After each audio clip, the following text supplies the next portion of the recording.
Okay, hi chat, hi Str. Oh my god, wait, your fucking Boogie got smaller. Okay. Even smaller? Yeah, it got smaller when Ocean joined. Hi chat, I stream. Hi chat, hi Hi, chat. stream. I hit you with the fucking shrink ray. Okay, so we're doing PowerPoint party today. As you can see, our first presentation is up and it's fucking crazy looking. It looks like a Labubu has sent me an unwarranted dick pic. Jesus. Hi Vase, hi Hobgobbity, welcome to this. Okay. I see nothing wrong. What's wrong with it? What's wrong with them? Was this your worm that you dropped? Okay, so Definitely dropped him some way. okay, guys. So I think the last time we did PowerPoint parties. I didn't have nearly as many people popping in. So yeah, the way these work, each of us are gonna do a presentation on something we've decided to yap about for, I hope, up to an hour each. Not like, I feel like that should be the maximum range. We've definitely gone over that before though. So yeah, our bestie friend Emily is going to be talking about La Babies.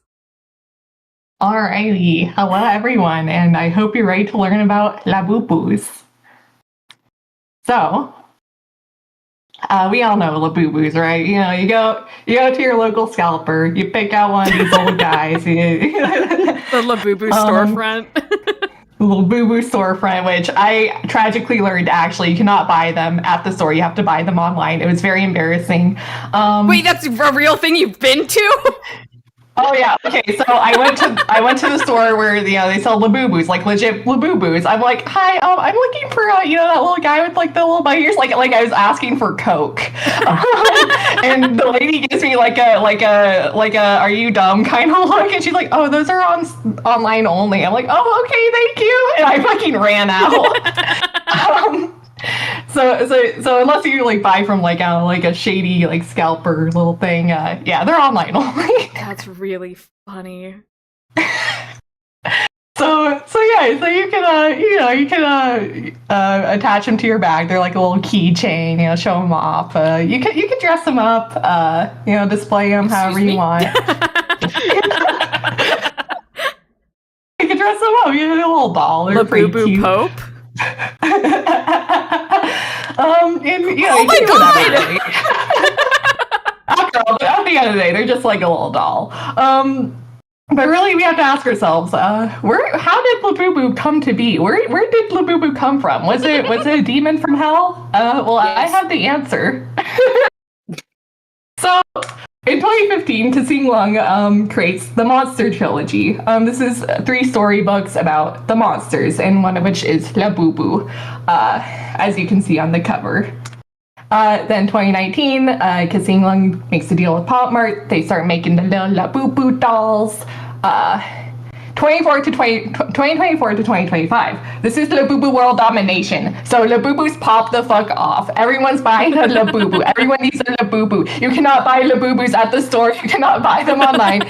I legit waited till 7 p.m. when they said there would be a drop online for new Labubus. I log in as quick as I can at 7 p.m. Sold out already. It was chaos, pure chaos. I eventually just caved and bought from a scalper.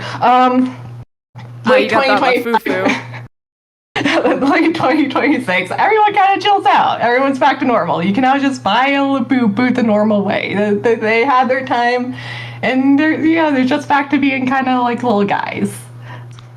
But what is a Labubu? Like, for real, what is a Labubu? What is this little guy? What is this? Well, I'm glad you all asked. So, Labubu is a tribe of over 100 elves living in the forest. Yes, they're elves. So they were originally inspired by Nordic folklore. I'm not really sure how, but they were.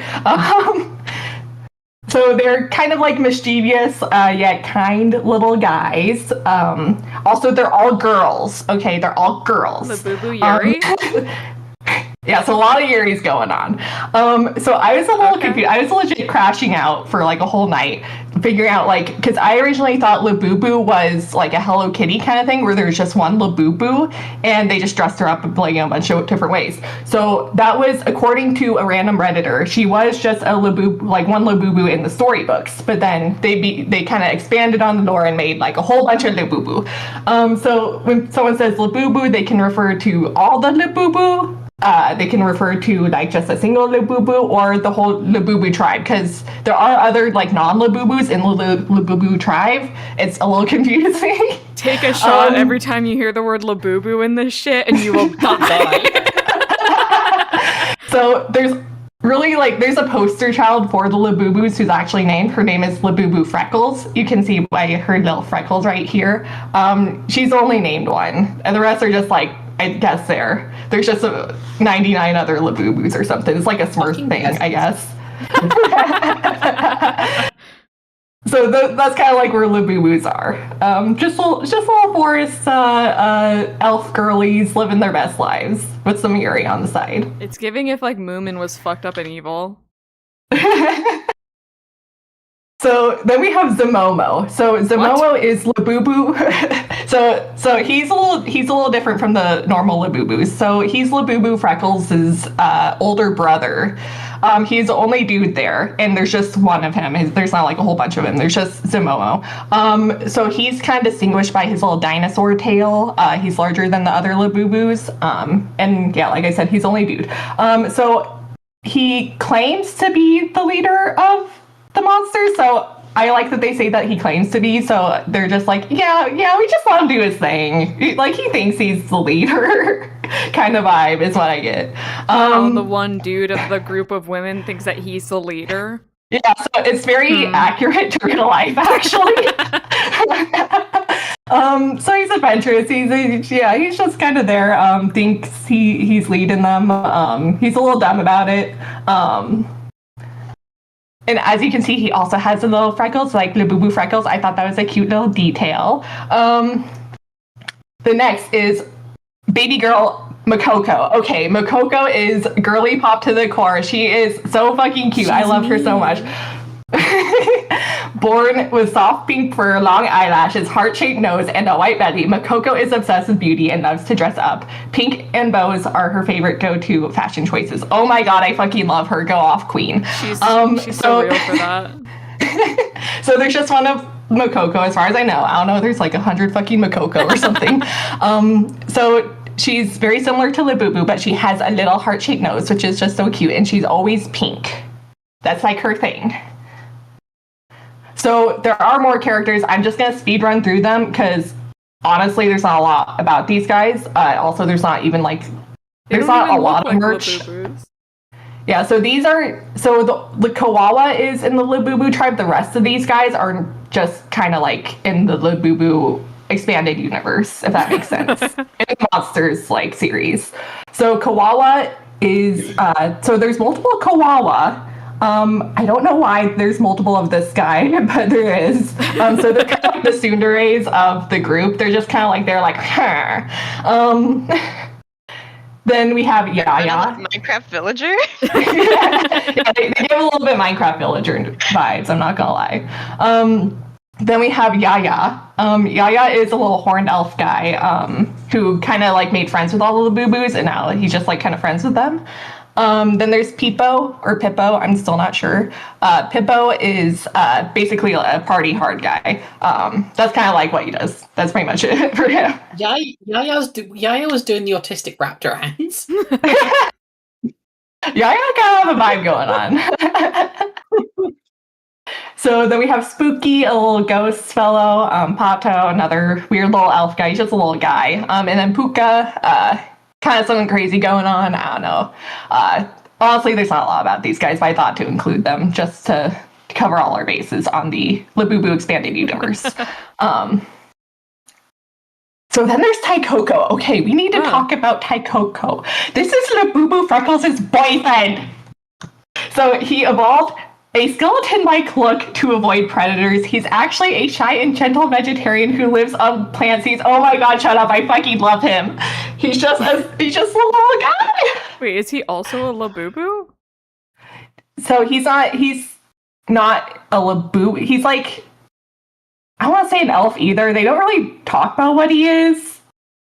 Like, he doesn't live in the elf tribe, the Labubu elf tribe. Huh. But he is the boyfriend of Labubu. Like, he's just like kind of there, like with the rest of them in the Labubu expanded universe. So I love their fucking dynamic so much. So Labubu just gives this absolute goblin energy, tormenting Taikoko. And Taikoko is just like this little, like, sad little wet man who's just dealing with it. And they're so fucking cute together. Look at the little, she's showing him a little skull. He's just like, what the fuck is this? That's a microaggression. I just love, like, all the little figurines. Oh my god, they're so cute. He's just like, oh, I don't know about this. And she's like about to beat the shit out of him. Oh my god. And they're so cute together. This is actual couple goals. Okay, we have to talk about the Catch Me If You Like Me series. So this is a doll with Labubu and Taikoko together. So the one on the left is like the normal doll that you usually get. This is the special version. There's like a 1 in 7 chance to get it. So she's holding him like a little, she's holding her boyfriend like a little doll. That's so cute. She has a little heart eyes. Ah, it's so cute. It's fucking impossible to get this doll. I swear to God, it's been up on the store for forever and it's still sold. It's sold out all the time. I looked up if I could just like buy it individually from a scalper. No, that's just $1,000. Why is it $1,000? It's a fucking doll. So I couldn't justify it. And for reference, normally the box is like $100. Jesus. So yeah, it's not worth it. Even though it's like the cutest shit ever. Oh my god. Labubu Couture. So let's talk about the actual merch now.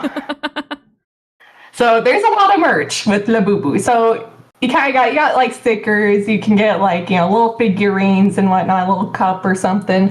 But the flagship like product is the little vinyl face plushie pendant series. So there's a bunch of that. So this isn't all of them, by the way. This is just like the most concise one I could find, because there's been more that have been created since this was made. So usually the boo-boos, they're in a blind box. We kind of know how a blind box works. So you open up the box, you open up the little thing in the box, you get one of the boo-boos on the side of the box, and that's how it works. You get like a bunch of different colors for each little series. There is always a secret Labubu, so you have a 1 in 72 chance to get this Labubu. It's kind of like the little secret one. And they have other like blind box ones. Like here, you can just like kind of buy these. These are like considered special pendants. They also have non-pendant ones. These are medium dolls, so these are a little bigger. These are, they're just like kind of dolls that are already dressed up that you can just buy. They also have Makoko. Okay, they have Makoko on. She's dressed up. That's so cute. They're China exclusive, so I cannot fucking get in. I'm so fucking pissed off about it. You have no fucking idea. And then Zemomo's there. And Zemomo's there too. Zemomo's there in the corner. So I did add some more to give an idea, like some other ones they recently made. So we have the hair salon series where they have little wigs. I guess they're not wigs because you can't take them off. Little hairs on them. Most of them are kind of ugly, I'm not gonna lie. This one's giving Mega Karen. But they have a really cute one. And if you notice, this one has a heart-shaped nose and it's Makoko. This is the only Makoko product you can get in the US. I'm pretty sure. I'm like 95% sure. So I don't know why they didn't make her the secret one in this series. They made this one the secret one. Why are they making all the ugliest ones secret? Yeah, it's like, bro, I hope I don't get the secret. I don't want this one. And then the newest one that they're coming out with soon is Snubbo, and this one also has lore attached to it. It's like she's like a little yeti kind of Labubu that lives like far up in the Nordic forests. So she's pretty cute. And she has like little snow elf guys that seem to kind of match her vibe, like little minions or something. Kind of just little guys. So we've come around on Snubbo. No, we are not. I'm not purchasing a snowball. Okay, chat, I just need y'all to know she was so fucking mad when both of these were announced and released. She's so mad about these. Well, at first I was like, I'm not gonna get one of the hair ones. I don't like them. I was like, oh, actually, they have Makoko. I need to get Makoko. Look at her. She's so cute. And she's the only scented one. She has a sight scent. But no, I don't see anything appealing about Snubbo. I'm gonna be honest. Next week I get a Snubbo. So they do have crossovers too. These are not all the crossovers, obviously. I just kind of added some in there. So there's like the Hello Kitty one. These are all so goddamn cute. Oh my god, look at them. I think it's a little interesting that they have like you can see like they still got their little like fuzzy bunny ear, like normal, like kind of the boo boo hair on them, but they also have the hood on top of that. So it's like, I guess like the little like bunny suit is actually a part of them. I'm not really sure. And then we have like little figurines, like One Piece. I added this in for you, Haley, so you can see. And like this one has Taikoko in it. You like One Piece? Like is a strong word. I've watched it. That's true, but I have to say I don't know how I feel because like. They're like they don't have like the little fuzziness of normal Labubu, so I'm a little put off because they're also. Oh my god, the chopper human. One is disgusting. Oh my god. And then we of course have to talk about Lapupus. So a Lafufu is a fake Labubu. So you know, with anything that gets a little too popular, a little too big, people start making counterfeits. So these can be like. These can be pretty convincing. Like this, I'd have to do a double take. Like, oh, I don't know if that's like a real Labubu. Others are a little more obvious. You know, like we got a little Baldy over here. Not gonna lie, I kind of love the little Baldy Labubu. You got other ones with like, you know, like just poor product, like eyes popping out, the you know, whatever's going on with this little demonic face. Those ones. Oh, hold on. Let me move over so chat can see. That's awful.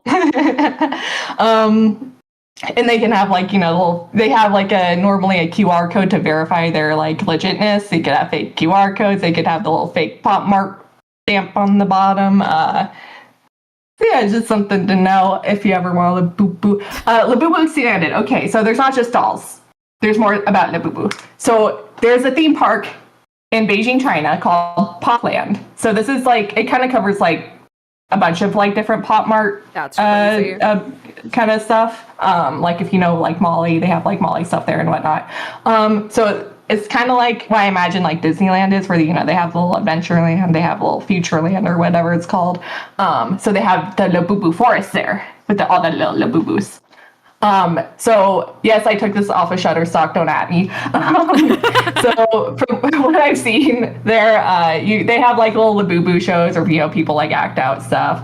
I think it's a little nice touch. They have like the Nordic folklore kind of call out with like, you know, the little Viking hats and whatnot. That's a little cute. They also have like little games like for kids, like a little playground. They have one of those things where they like spin the thing and little kids have to like dodge it or they'll get like pummeled. Other than that, it just kind of seems like there's a lot of like merchandise there that's like, you know, Popland theme park exclusive. I think that's kind of like why most people go, it's just for the exclusive merch. So there's gonna be a Labubu movie. Yay! Yes, so there's a movie out about it right now. It's just like kind of announced, oh my god, there's gotta be a Labubu movie. Of course we're gonna see it. So, in conclusion, what can Labubu tell us about our purpose in this world? Oh my god. Our fellow man. We tell us about ourselves. It's about power. It's all about power. You have a Labubu. You have a little demonic entity at your beck and call. You have a little demonic entity at your service that may or may not be trying to possess you. Okay, Labubu equals power. This is what it's all about. It's not about money. It's not about size. It's about power. Anyway, that's it. Bye. My favorite part of that was the child pummeler. So I will say, They have they have very appealing designs in the 2D art. Genuinely, they do. I do really like the go all the way back. Like, these designs are genuinely like, they're just nice. They're like, I really like them. I hate the transition to 3D they've made. I've honestly come around on the boo-boos. At first I was like, y'all are making these ugly fuck-ass dolls way too popular beyond their measure. But then I was like, you know what? I can kind of see it. Not enough to like, I don't own any myself.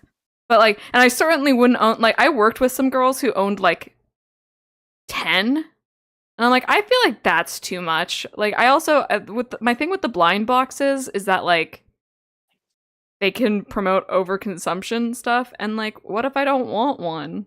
What if I want a specific one? And like, I have to gamble. Let's go gambling. Aw, dang it. Aw, dang it. Like, I could fuck with having a Mokoko. I don't know about the other. Mokoko so much. Okay. I'm happy to go next. Sure. Okay.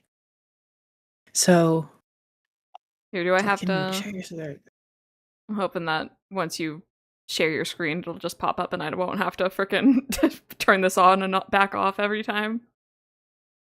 I think you might need to, because it's like stuck on Emily's thing. Okay, here. Okay, I'll just... That's fine. It's not that big of a pain in the butt. You also didn't mention the gold carrot Labubu. Oh fuck! I'm a be real. I totally forgot about gold carrot. You didn't mention the world's first and only 24 carat Labubu. I'm gonna do a hate crime. Why? Against me? I'm not the one who did it. Okay, so people here have heard me when I truly, genuinely hate something. However, you are about to see the opposite side of this. What happens when I truly, genuinely love something? So I'm going to tell you all about my favorite manga. Marie, you need to read it. I can't read Japanese. 大好きな親友が VTuber の自分にガチ恋しました話。 For the rest of us, this is my best friend who I love fell completely in love with my VTuber self. This is possibly the cutest fucking manga I've ever read. So I'm just gonna do a little quick overview. So what's it about? I mean, I really think it's self-explanatory, but like, this is Oshigaya Sukuya. She is a manga artist, and I love her design. Genuinely, she's in love with a VTuber called Dojima Taiga. Oh, you're all supposed to say, "Oh, come on." Get with the program. Sorry, my bad. This is Dojima Taiga. She's a tiger VTuber. And Sukuya, like, really likes her. Like, really likes her. And, oh, here's another main character. Who's this? This is Hariyama Teruko. And she's Sukuya's best friend, who's known her since childhood. There's lots of panels where they like go into like where they met each other, etc. And she really likes her in a really gay way. Like a really gay way. Good. But she is Dojima Taiga. Like, what did you expect? Come on, the series is called My Best Friend. Like, come on, keep up. The majority of like most of this manga just ends up with them in a cafe or just in doing an activity of some kind while they talk, have stupid comedy moments. But a lot of it just comes down to like the friendship between the two, even beyond any of the like gay as fuck moments. Obviously, because Teruko's the main character, there's stuff of her streaming, but most of it is these two at the cafe. There's also other side characters sometimes, especially Haru. She appears twice, and it's always when these two are being really, like, stupid gay for each other.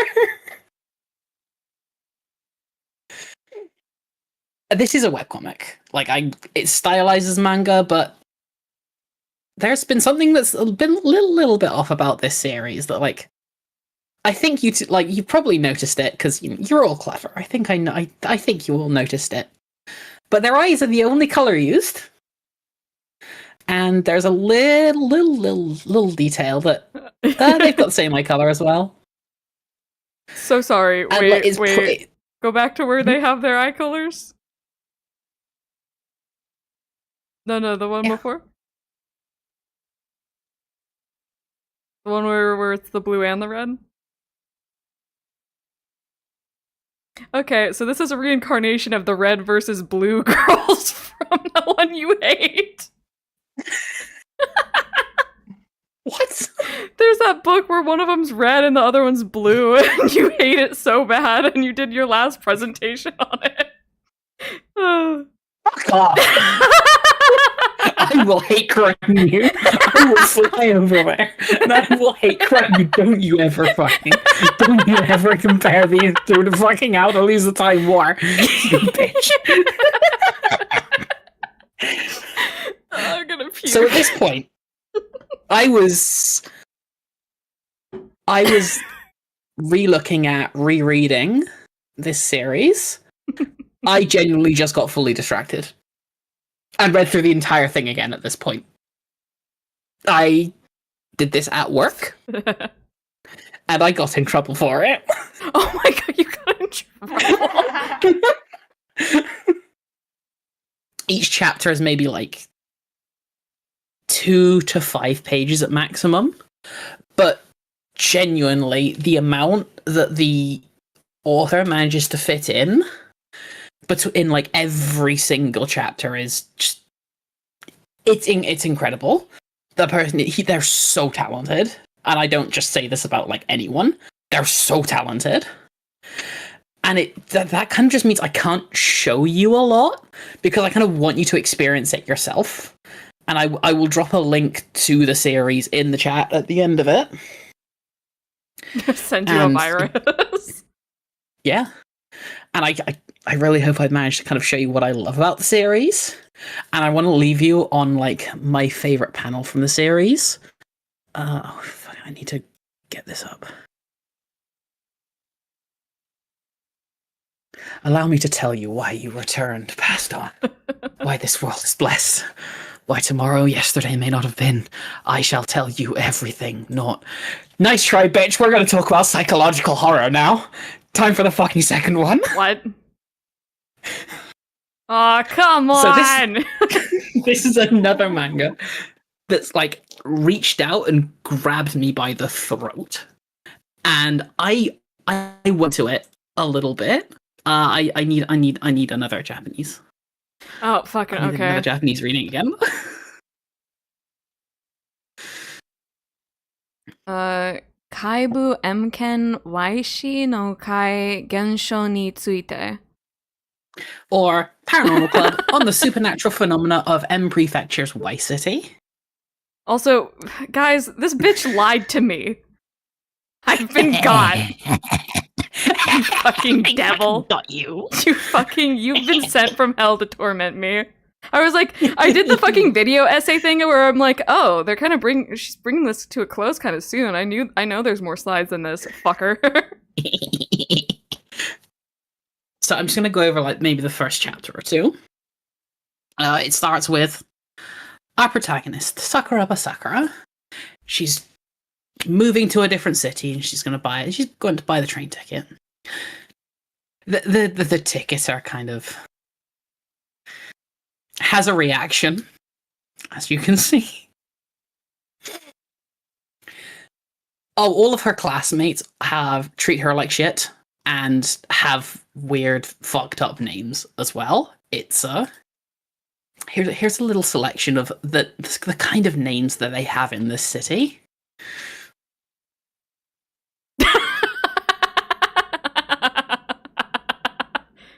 This is what fucking Uma Musume names sound like to me. Hey, this is my favorite Uma medicine bag sickly dog.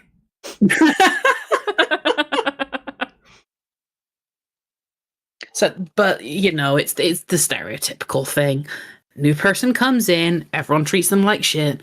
One lovely person comes to help them, and her name is Karen. She takes Sakura aside, starts to explain why everyone has these weird names, why everything's fucked up. They're walking back home, and then something happens. It hits 5 p.m., and they're on a specific road. And Karen tells her to turn round or you'll never see again.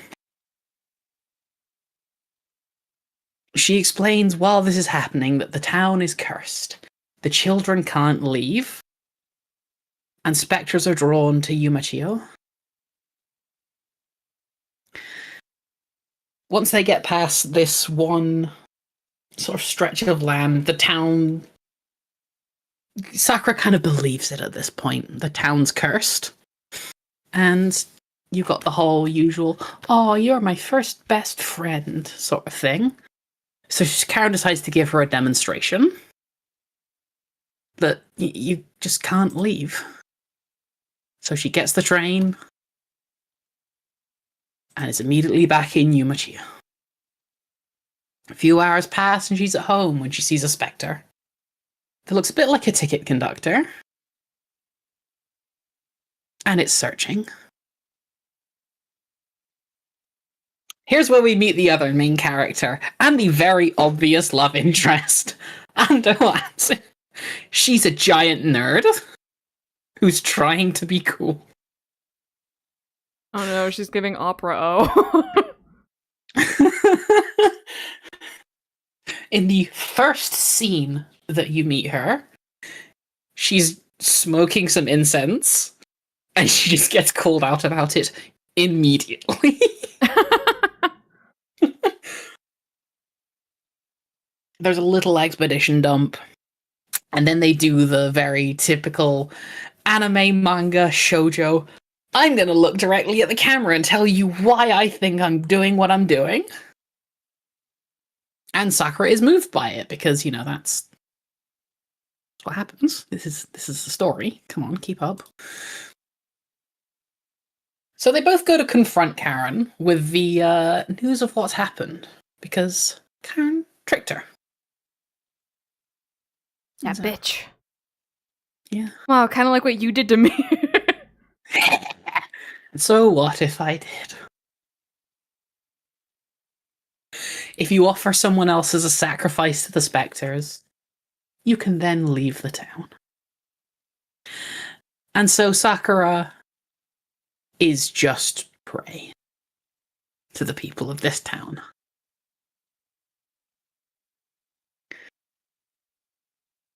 So, a little scuffle happens. Sakura gets fucked up a bit. And the returner comes to punch her ticket. Literally. But, uh-oh. Ando swapped the tickets out. Oh. Bing bong. Bing bong!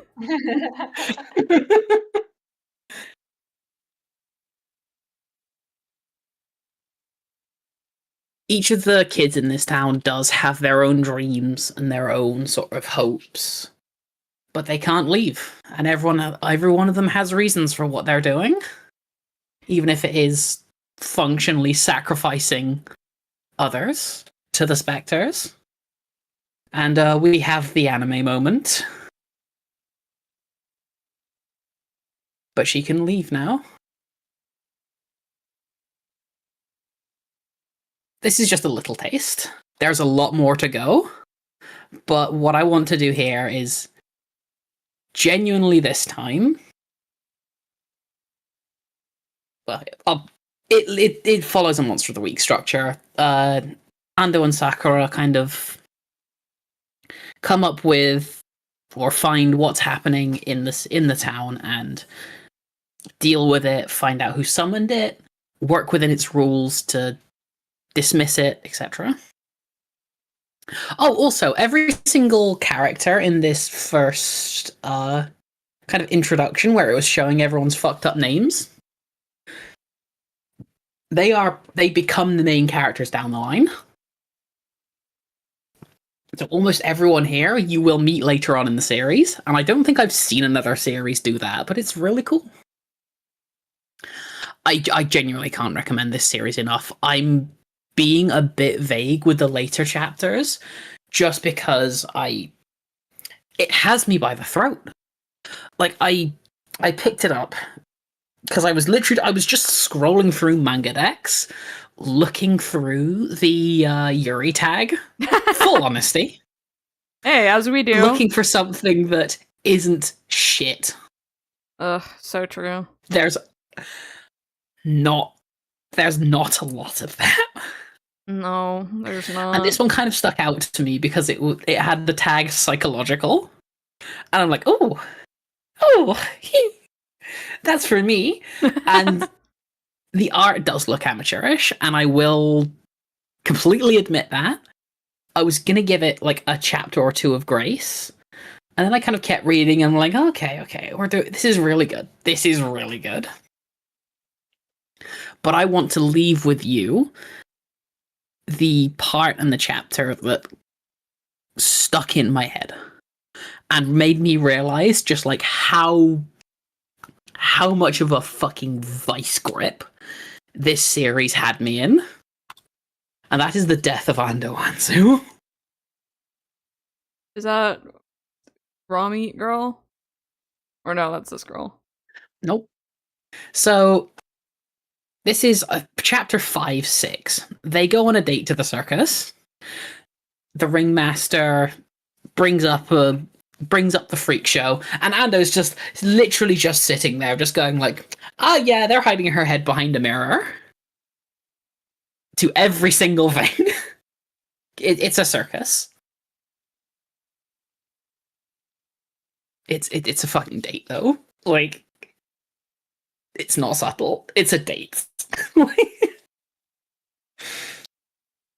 And then the ringmaster announces what is the final act, and is the only one to catch Ando's eye.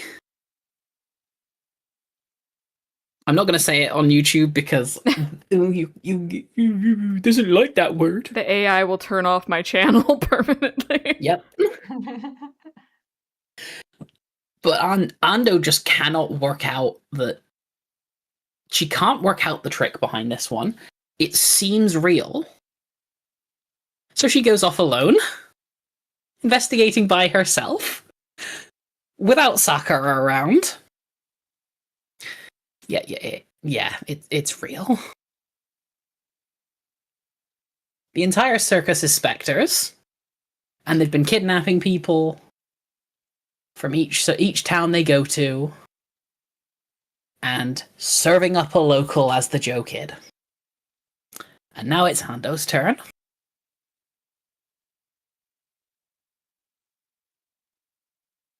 As she is the next one to go, she's ruminating on everything that's led her up to this point. How everything's so beautiful. And maybe even that Sakura's out in the stands on this one final day, watching her.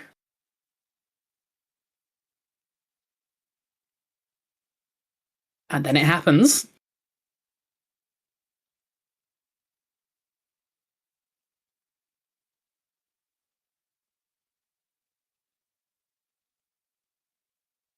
And then in the next chapter, she's back.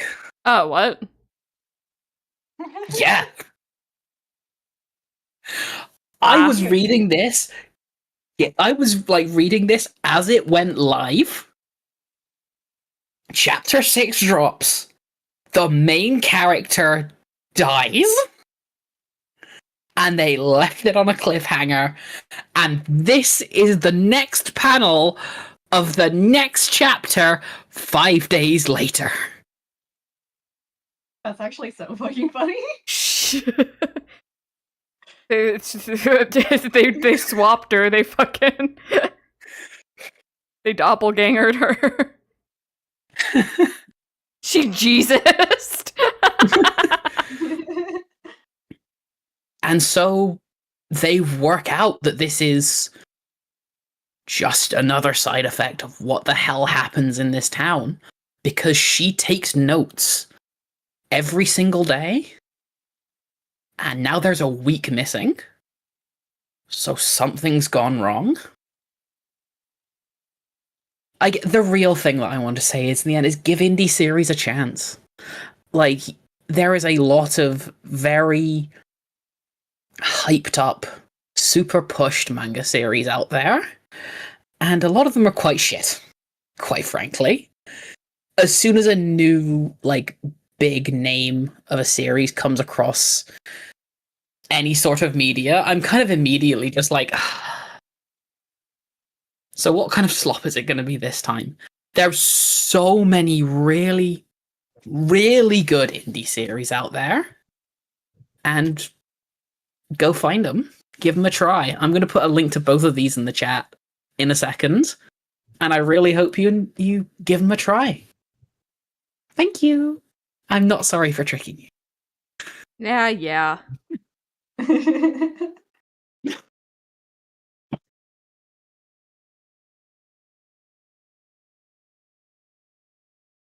Also, hi Kim. The video tube has been made tiny again.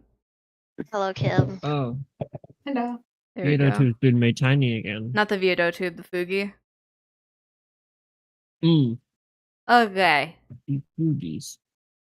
Holly and Kim, which one of you's next? I can go. Okay. Let Holly go. I still gotta wake up a little bit more. Okay.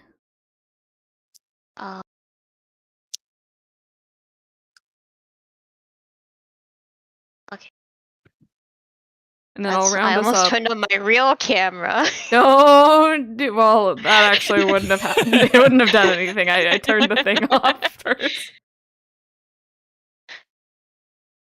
Oh. You're such a fuckhead. Hi, guys. Hold up. There we go. You're such a fucko. Guys, are you ready to play the cookie guessing game show again? Oh, Yay! Yay! Hi, my friends. We had so much fun last time. Aren't you guys all so excited to play this again with me? I can't tell if you're I'm being so serious excited right to now. play this again with you. The hesitation. When I woke up about 30 minutes ago, my first thought was, "Oh boy, I can't wait to play Holly's cooking guessing game." Oh, it's too bad we're not playing that today. Oh, thank God. I was like... Well, actually, not thank God. No, actually, hold the fuck up. Not thank God. Now I'm actually kind of disappointed. I wanted to play again. Well, we got Holly's next idea for next time. We need at least one fake out. I think largely, I think I like that one so much because I won. Jesus. See, and you even got Chad excited about it. Sorry, Chad. I was like, you can't all lie to me when we do this. Today, instead of Cookie Run, I am going to be talking about my favorite little cryptid, Daryl. What? Okay, I don't know who this is, but I'm intrigued. No, I know who This is Daryl right here. is. He's right here at the top. This is Daryl. That's him. I love him so much. He's my favorite cryptid. So you guys might be asking, what is Daryl? Daryl is a doggigator, and that is my favorite cryptid ever.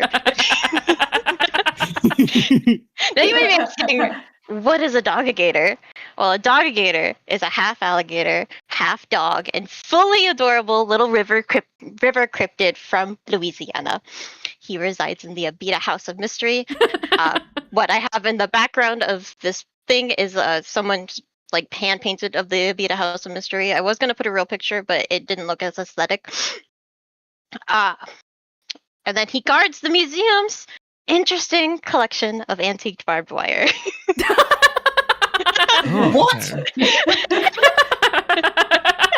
Beautiful. Daryl, my beloved. Daryl, my beloved, indeed.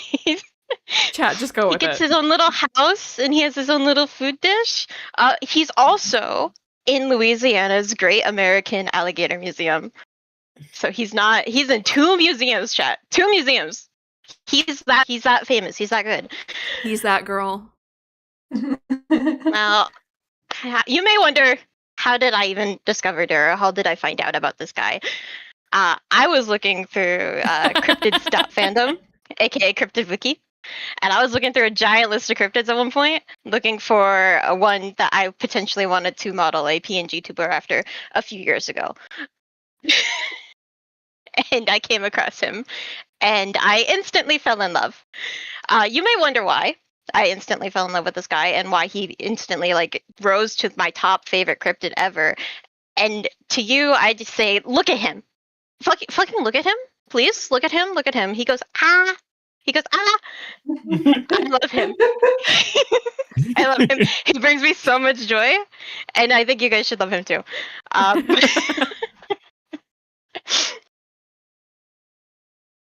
So, doggy-gator, bassigators, and more-gators. Yes. Yes. Now, Okay, Daryl, I'm so into this. Daryl is just but one of many, specifically alligator cryptids that work around the grounds of Louisiana. I like to think they're all friends. Maybe family. Who knows? Red A lot of these robe. guys are actually at the Abita House Mystery House. Compared to all the You know, others, Gator Wolverine is really lazy. The amazing the Chickagator? gator. The Chickagator is like those fucking old internet memes. Like, can you see which one's real? If you have 150 IQ, you can. They were featured in Ripley's Believe It or Not, by the way. That's crazy. I love these guys. I think they're all really silly cryptids. Most of them have names, like obviously you can see there it says Meet Wally. The Bassigator, his name isn't on the screen, but his name is Buford. That's what, and that's beautiful.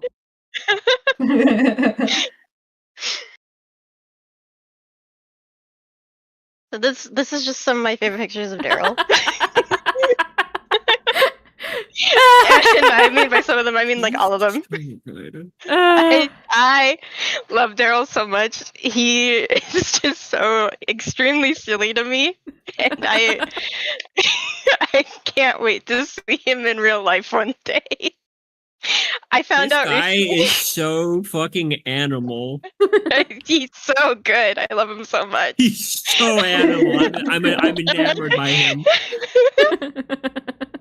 I'm enthralled. So you can see here that like his mouth is like open bigger than in some of the other pictures. It moves. I'm sorry, bitch. Yes, It what? he's an action figure. I'm sorry, bitch. It what? It moves up and down. Oh, you don't buy Yeah, it. okay, so do I. And what about it? Okay, sorry, chat. That was a Let's just show you. Oh, I love him. This is some more pictures of Daryl. These are fan drawings of Daryl because everyone Oh my loves God. Daryl. I take issue with the Daryl's bottom right so- one. They made it too doggy. I think that's a problem. They can't make it too doggy. Yeah, not enough of a Gator. fuck freak. Yeah, with I like girl the ones they one. made in Spore. I do really like the one where they made him in Spore. That's really good. So you guys don't believe me that this may be the best cryptid ever. And that people love No, I him. believe you. Just No, I look at believe these you. glowing reviews, man. Look at them. I'm gonna pretend that I don't believe you, so I can bask in this and be convinced. These are real reviews that I found online, by the way. and I took screenshots of. Yes. Okay, but the cat is rated higher than Daryl. Who's the cat? Wait, I'm drunk? The smell is a reason to go? I would think that the smell's not a good... Wait, no, we have to address this. The cat, Daryl, the bathroom, the smell, it's a cheap date, you can shoplift, I'm drunk, and I'm bored. Honestly, you know what? I'm sold. Yeah, I don't need an explanation. I think these are great reasons to go to the Abita Mystery House. Whoever made this little thing where they put Daryl bottom, I do think they should have put that above the cat, but I do understand the cat being the top one as well. Who's the cat? I didn't picture him in my presentation because he's not a part of this, but... Clearly he It's about is. him. He's rated higher than Daryl. Yeah, but this isn't about him. Okay. I guess. This is about my favorite guy. The cat's not even a cryptid. He just lives there. Okay. Anyways, Daryl also has his own merch. And I would love to own the shirt and his little patch so bad. Daryl's not even a cryptid. He just lives there. It's so funny.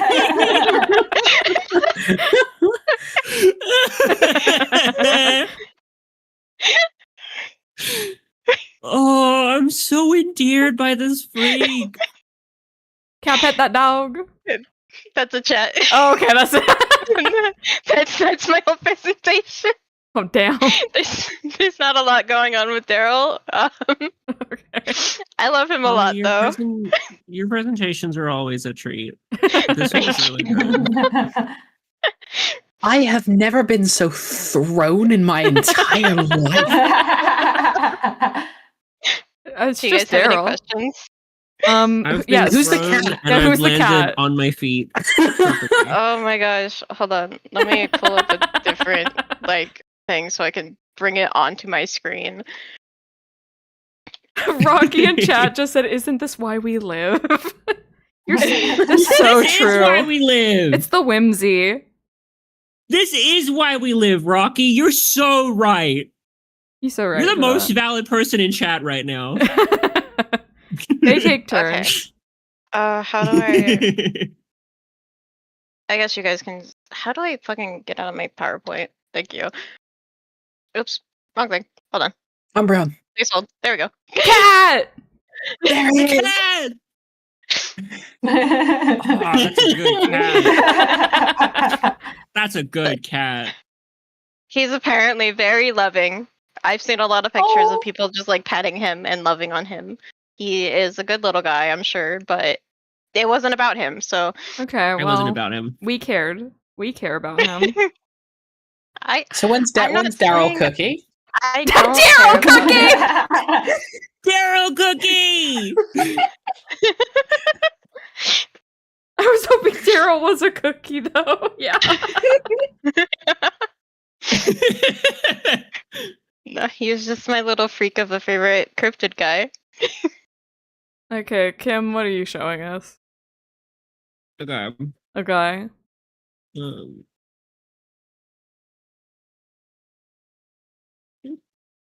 let me get my screen share up. Uh-huh. There you go. Okay. Oh no, it's just white chat. Okay. Okay. Hi, gamers. Ew, what? It's me. Known lover of things. Morning Kim. You know what? This time I wanted to focus on something that I don't fucking like. So I'm going full hater on this one. This is my biggest problem with James Gunn's Superman. Or why Superman 2025 is really good, but also it actually fucking sucks. Or James Gunn did not read Superman Birthright. Or you should watch My Adventures with Superman, at least season 1 and 2. So, hashtag super shit. Superman stuff that I'll mention here in reference to my biggest problem with this with Superman. Obviously, Superman 2025. My Adventures with Superman, the cartoon show that's running from 2023 to the present, developed and show run by Jake Wyatt, Brendan Clower, and Josie Campbell. Superman Birthright, published in 2004, written by Mark Waid, drawn by Leniel Francis Yu and Jerry Alangalan, and maybe some others sprinkled in as references become necessary. Spoilers for all reference material. So the good about this movie, I really like the cast. Pictured here, we have David Corenswet, Rachel Brosnahan, and Nicholas Hoult. First off, we have David Corenswet as Clark Kent / Kal-El / Superman. His look is damn near perfect. I look at this man, especially in the movie itself, and I go, that's Superman. That's Kal-El there. He has the bluest eyes you've ever seen in your damn life. And I love that. He is genuinely a very charming guy, even outside of his role. And watching interviews with him during the marketing of Superman was incredible. Like, he is extremely passionate about being Superman and talks about him in a way that's like he like gets him. Which is really, really cool. And some people don't get him. And we'll get to that. Seriously, it is worth watching the movie just for him, honestly. He's just so good in this movie. He has the craziest chemistry with Rachel Brosnahan as Lois Lane. Her look is also damn near perfect. She is so good in this movie. She brings really good skepticism to Lois that feels so quintessentially like her. She plays it with the way she carries herself is just so like her strap is big. Her strap Kimberly. is big. She does not take any bullshit, and she absolutely gets involved in the nonsense that happens in the movie. She's equally as passionate about Lois as David is about Clark, which is like, yeah, their chemistry is insane. The kitchen counter didn't know what was coming. Once again, also seriously worth watching the movie, even just for her. We also have Nicholas Hoult as Lex Luthor. Side note, this was made before he got announced for the new Harry Potter show, so I don't claim him anymore. Oh. Gross. He originally auditioned for Superman, but ended up getting Lex, which honestly, that feels correct. Guy who, like, an actor playing the guy who is the most envious of Superman that you could ever be, being someone who auditioned for Superman and didn't get it. I think that's really good. Well, and that's why he entered a villain origin story, I guess. Yeah. The way he talks about like his inspirations for the role, he took a lot from Smallville Lex, which proves that he's a ball knower. When it comes to Lex Luthor's in popular media, outside of the comics, that is. He really perfectly captures just how much Lex fucking hates this blue son of a bitch.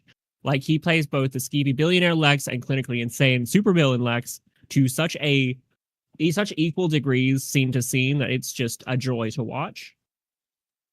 Stay with me. Seriously worth watching the movie just for him. He also got kicked out of Starbucks for, you guessed it, being white. Girl, what are you talking what? about? What?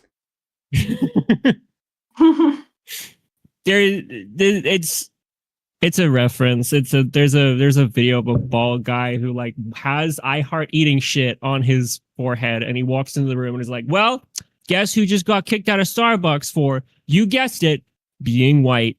What? Don't ask again. Her explaining it a third time won't help us, I fear. It won't.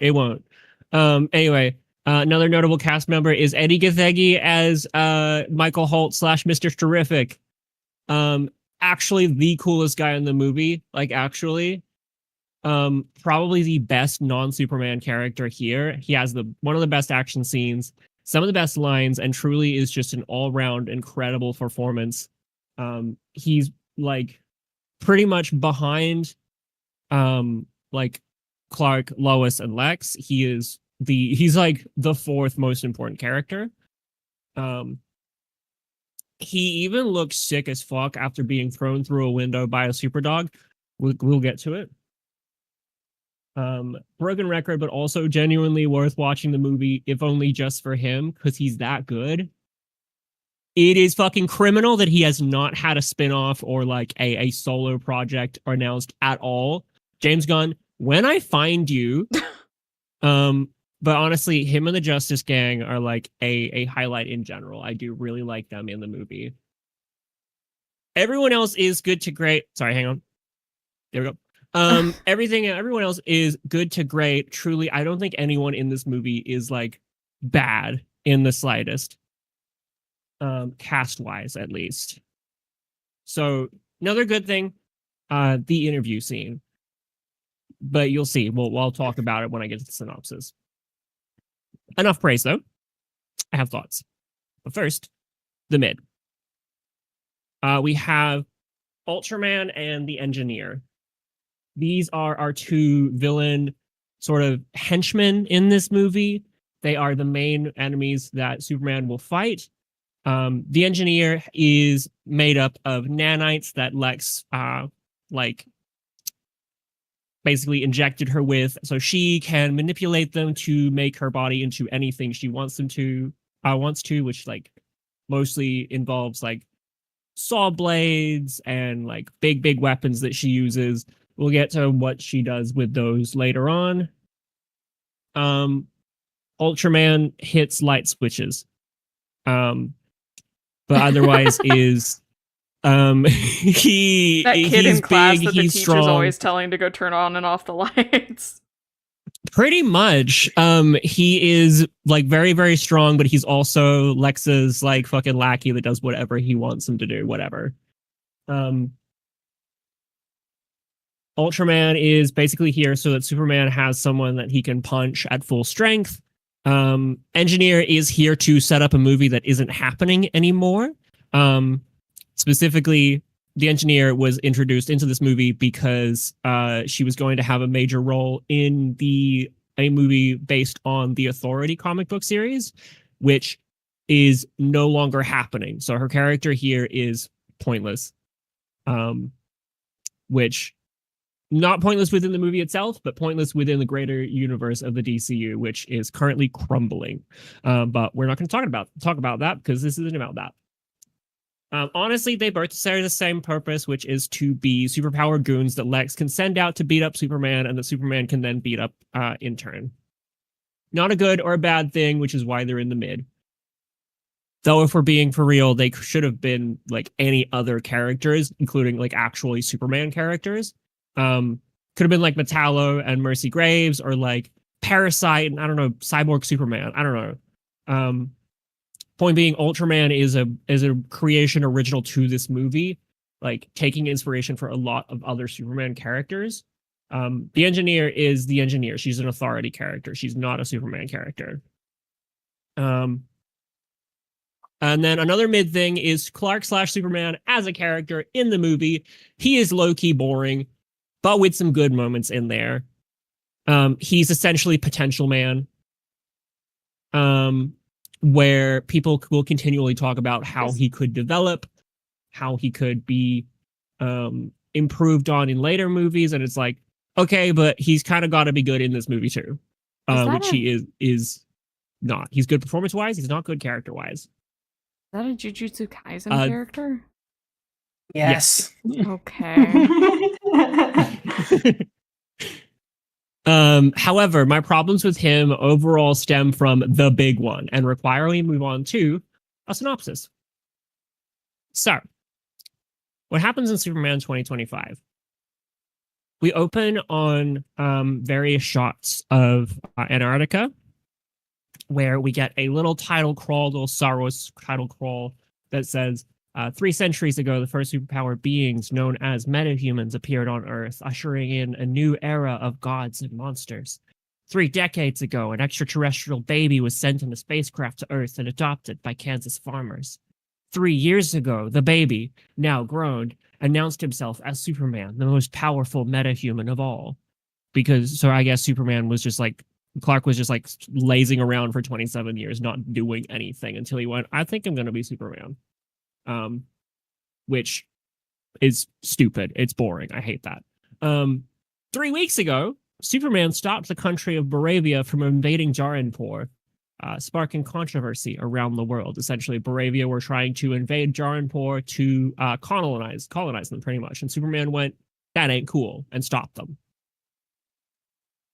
3 minutes ago, though, Superman lost a battle for the first time. And we open with Superman crashing into the snow. He's beat to shit. Me when I lose a battle for the first time. Bottom text. So we meet the dog. So Clark does a big whistle, summons Crypto, who turns up and just starts beating the shit out of him because he's a bad dog. That's Daryl. That's Daryl. I was gonna say this is Topaz when I come home from work now. But yeah, we find out that Crypto has a lot of behavioral issues. He's very, very like rowdy. He tries to like break shit. He's not well behaved at all, and Clark struggles with that a lot, which is an interesting direction to take Crypto. Being a bastard. Yeah. He eventually says to Crypto, take me home, where Crypto then drags Superman by the cape all the way up to the Fortress of Solitude. And he takes him inside, where we meet the Superman robots, and we find out about the message, which is a message left for Kal-El by his Kryptonian parents when they sent him off in the rocket from Krypton. It's essentially just these niceties. The robots put on the message to soothe him, because he likes it. He likes listening to it. He likes the reassurance of it. It's essentially just a very sweet, like, hey, we love you a lot, our son. We're going to send you to this planet. Krypton's dying. We're going to send you to this planet where you can do a lot of good. We love you more than heaven itself, blah, blah, blah, blah, blah. There's like niceties. The robot straps Superman down to a big like solar energy thing. He gets blasted with the sun, and gets his injuries healed up again so he can go back into the fight, which he does. So we see now the Hammer of Baravia. He is another metahuman which showed up from Baravia, supposedly to retaliate against Superman and the US for intervening in the Baravia-Jaranpur conflict. We find out that the Hammer of Baravia is communicating directly with Lex, and receiving instruction directly from him. And the Hammer proceeds to beat the shit out of Superman again as soon as he arrives, smashes him into the concrete. Me when I lose a battle for the second time, bottom text. Superman is helped up by a couple civilians, and especially notably this guy, Malik Ali. Oh, not Malik. Mali. He says, hey, Superman, you got falafel from my cart one time. Let me help you out. Just like establishing that this is a Superman who people love and like does small things, and they want to do things for him because he does those things. It's very, very sweet. We find out that the Hammer of Baravia, going through a little teleportation portal thing, we find out that he is actually Ultraman, and has been under control of Lex the whole time. We also meet Eve, who is Lex's girlfriend. She's relevant to the movie's plot. I'm not really going to mention her too much, if only when she comes up. But I like her. She's neat. The movie doesn't treat her very well. James Gunn doesn't treat her very well. I like her, but I don't like how she's treated in this movie. So later on, we get a flash forward to the next day, which takes place at the Daily Planet. There's a little scene where we meet all the little fun characters of the Daily Planet who don't do anything in the movie. We meet like Steve Lombard, Cat Grant, Perry White, the editor-in-chief, and all that. We see like it's a fun little work thing. It honestly could be the setting for a workplace comedy, but the movie's not interested in exploring any of these characters outside of bit parts. It is a really good scene for Lois, Jimmy, and Clark, though. It's the one scene where it's kind of like, oh, this is a trio. I like them. This is a trio of fun, cool reporters. They watch a little news report where we see Vasil Gurkos, the president of Moravia, going, we don't claim this Hammer guy. He's not one of ours, but Superman should have not stopped us from doing a colonialism. He should have let us do a genocide, I think. And so anyway, we move past that. We go to Lois's apartment where Clark appears. Like he's there before Lois has arrived home. He's making breakfast for dinner. Because he's sweet and cute like that. They start making out on the counter. It's one of the hottest scenes ever put to film in a superhero movie, which is not saying much because superhero movies are so fucking sexless. And this is it's crazy how much they were grinding on each other. Truly just like going to town. Anyway, we get to the interview scene where so Clark essentially writes his own articles interviewing Superman, which is a thing from the comics. He did do that originally in the, I believe it was the Golden Age, and then partway into the Silver Age. Like interviews with Superman were conducted by Clark Kent. Essentially just like Clark sitting at a typewriter being like, how can I make myself sound so fucking cool and auriful?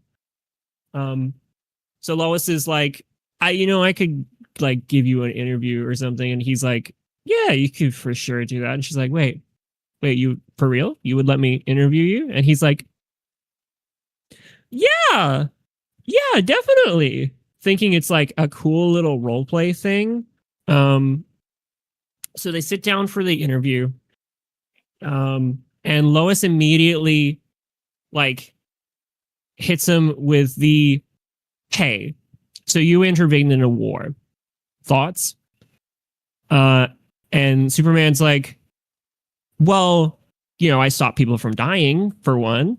And she's like, yeah, but it seems from the outside that you intervened on behalf of the US. And he's like, I didn't invade on behalf of the US. I invaded on behalf of myself. And she's like, well, you have to understand how this looks. And just basically challenges him on intervening in the Moravia and Jaranpur conflict. It's a really good encapsulation of the differences between them, where Lois is looking at things very pragmatically, very like, this could have horrible ramifications. And then Clark is like, well, people were going to die and I wanted to stop that. And it's honestly a really fucking good scene. It was the chemistry read for David and Rachel when they were like getting the roles. They are so good in this scene that you can tell why they got these roles. There's a couple other bits and pieces. They try to move on from that topic. Lois talks about the backlash that he's been receiving on social media, where we get #supershit. Clark is specifically irritated by hashtag super shit for some reason. He's being a little bit of a baby when it comes to that stuff, honestly. And they like bicker back and forth of like, he's like, oh, well, I like, you can't use that. And Lois is like, well, this is on the record. You can't just tell me off record. You have to specify off record before you like go off the record. And he's like, well, yeah, sure. Eventually Clark decides, I'm just going to go. I'm getting frustrated. I don't want to do this right now. And then Lois is like, I knew this would never work. And then Clark is like, well, hey, what does that mean? What does that mean? And Lois is like, well, I told you I wasn't good at relationships. And then Clark is like, okay, sure. And then he leaves. So they don't leave the scene off on the best of terms, but again, really fucking good scene. I love that scene so much. It's like the highlight of the movie. So anyway, Lex and the engineer break into the fortress because prior in the movie, Lex had the engineer follow Superman to the fortress so he knew where it was. So engineer kills all the robots and stuff. Lex aura farms. They meet the dog. The dog tries to protect the fortress. He doesn't protect the fortress. The engineer manages to like encase him in nanite so he can't like get out and get away. They break into the computer in the fortress. They find the message, which was damaged in transit when Clark's pod crashed. And we find out, oh, the engineer can fix it. She can recover the rest of the message, which is a good sign. But you're probably wondering, how are they able to break into the fortress without Superman knowing about it? And that's because we meet this little freak.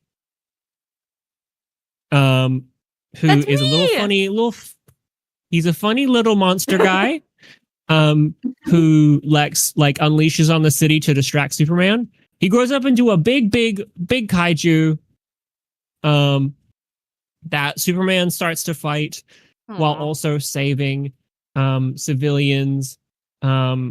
Like between punching this thing, he also like goes and is like, okay, let me minimize damage and stuff. He saves a squirrel at one point, which is very cute. I like that a lot. There's a lot of very small moments in this scene that are like, yeah, that's Superman. He's doing Superman stuff. I'm glad that he's doing Superman stuff after the last Superman that we had didn't really do Superman stuff. So this is good to see. It's a good scene. We then get introduced to the Justice Gang, who show up to back up Superman and stop the big monster thing. Mr.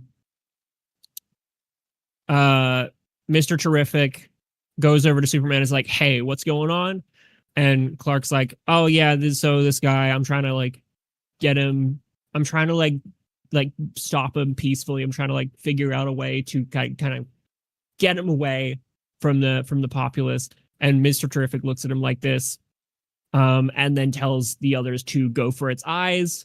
Superman is trying to get this thing away and figure out a way to like move it away from the city so that he can like keep it safe. He's trying to keep this thing alive, so because he doesn't want to kill it senselessly. Meanwhile, Mr. Terrific is like, well, actually, like, whatever, it's fine. It's a monster thing. Later on in the fight, Superman sees Mr. Terrific like send his T-spheres, which are like these little tech ball camera drone things, into the insides of the kaiju. Mr. Terrific explodes them, kills the kaiju. It dies. Superman catches the kaiju and then puts it safely in the middle of the park. Where afterward, he talks a little bit to Guy, Green Lantern, and is like, well, I was really hoping that we'd be able to, you know, grab it and like take it to like, I don't know, an intergalactic zoo or something, or at least like euthanize it like safely, like in a better place than in the middle of the city, and even like painlessly. Like he is showing more compassion to this creature than anyone else has, showing that Superman values life. He values the lives of like everything, including a giant monster, including a squirrel. It's a really, really good and quintessentially Superman trait. Later on, though, there is like a big report on TV, and this guy hands Superman his phone and is like, "Hey, check this out." Where we see Lex is on a funny talk show, with new information regarding Superman and why he's here. And we get the message, again, but more complete. And it shows the first part of the message and the second part, which Clark had never heard before, which is essentially saying that that his parents sent him here to take over. Like they sent him here to like conquer the Earth. Obviously Clark is like, well, what that's weird. Everyone turns on him. This guy throws a can at him, gets 10 points.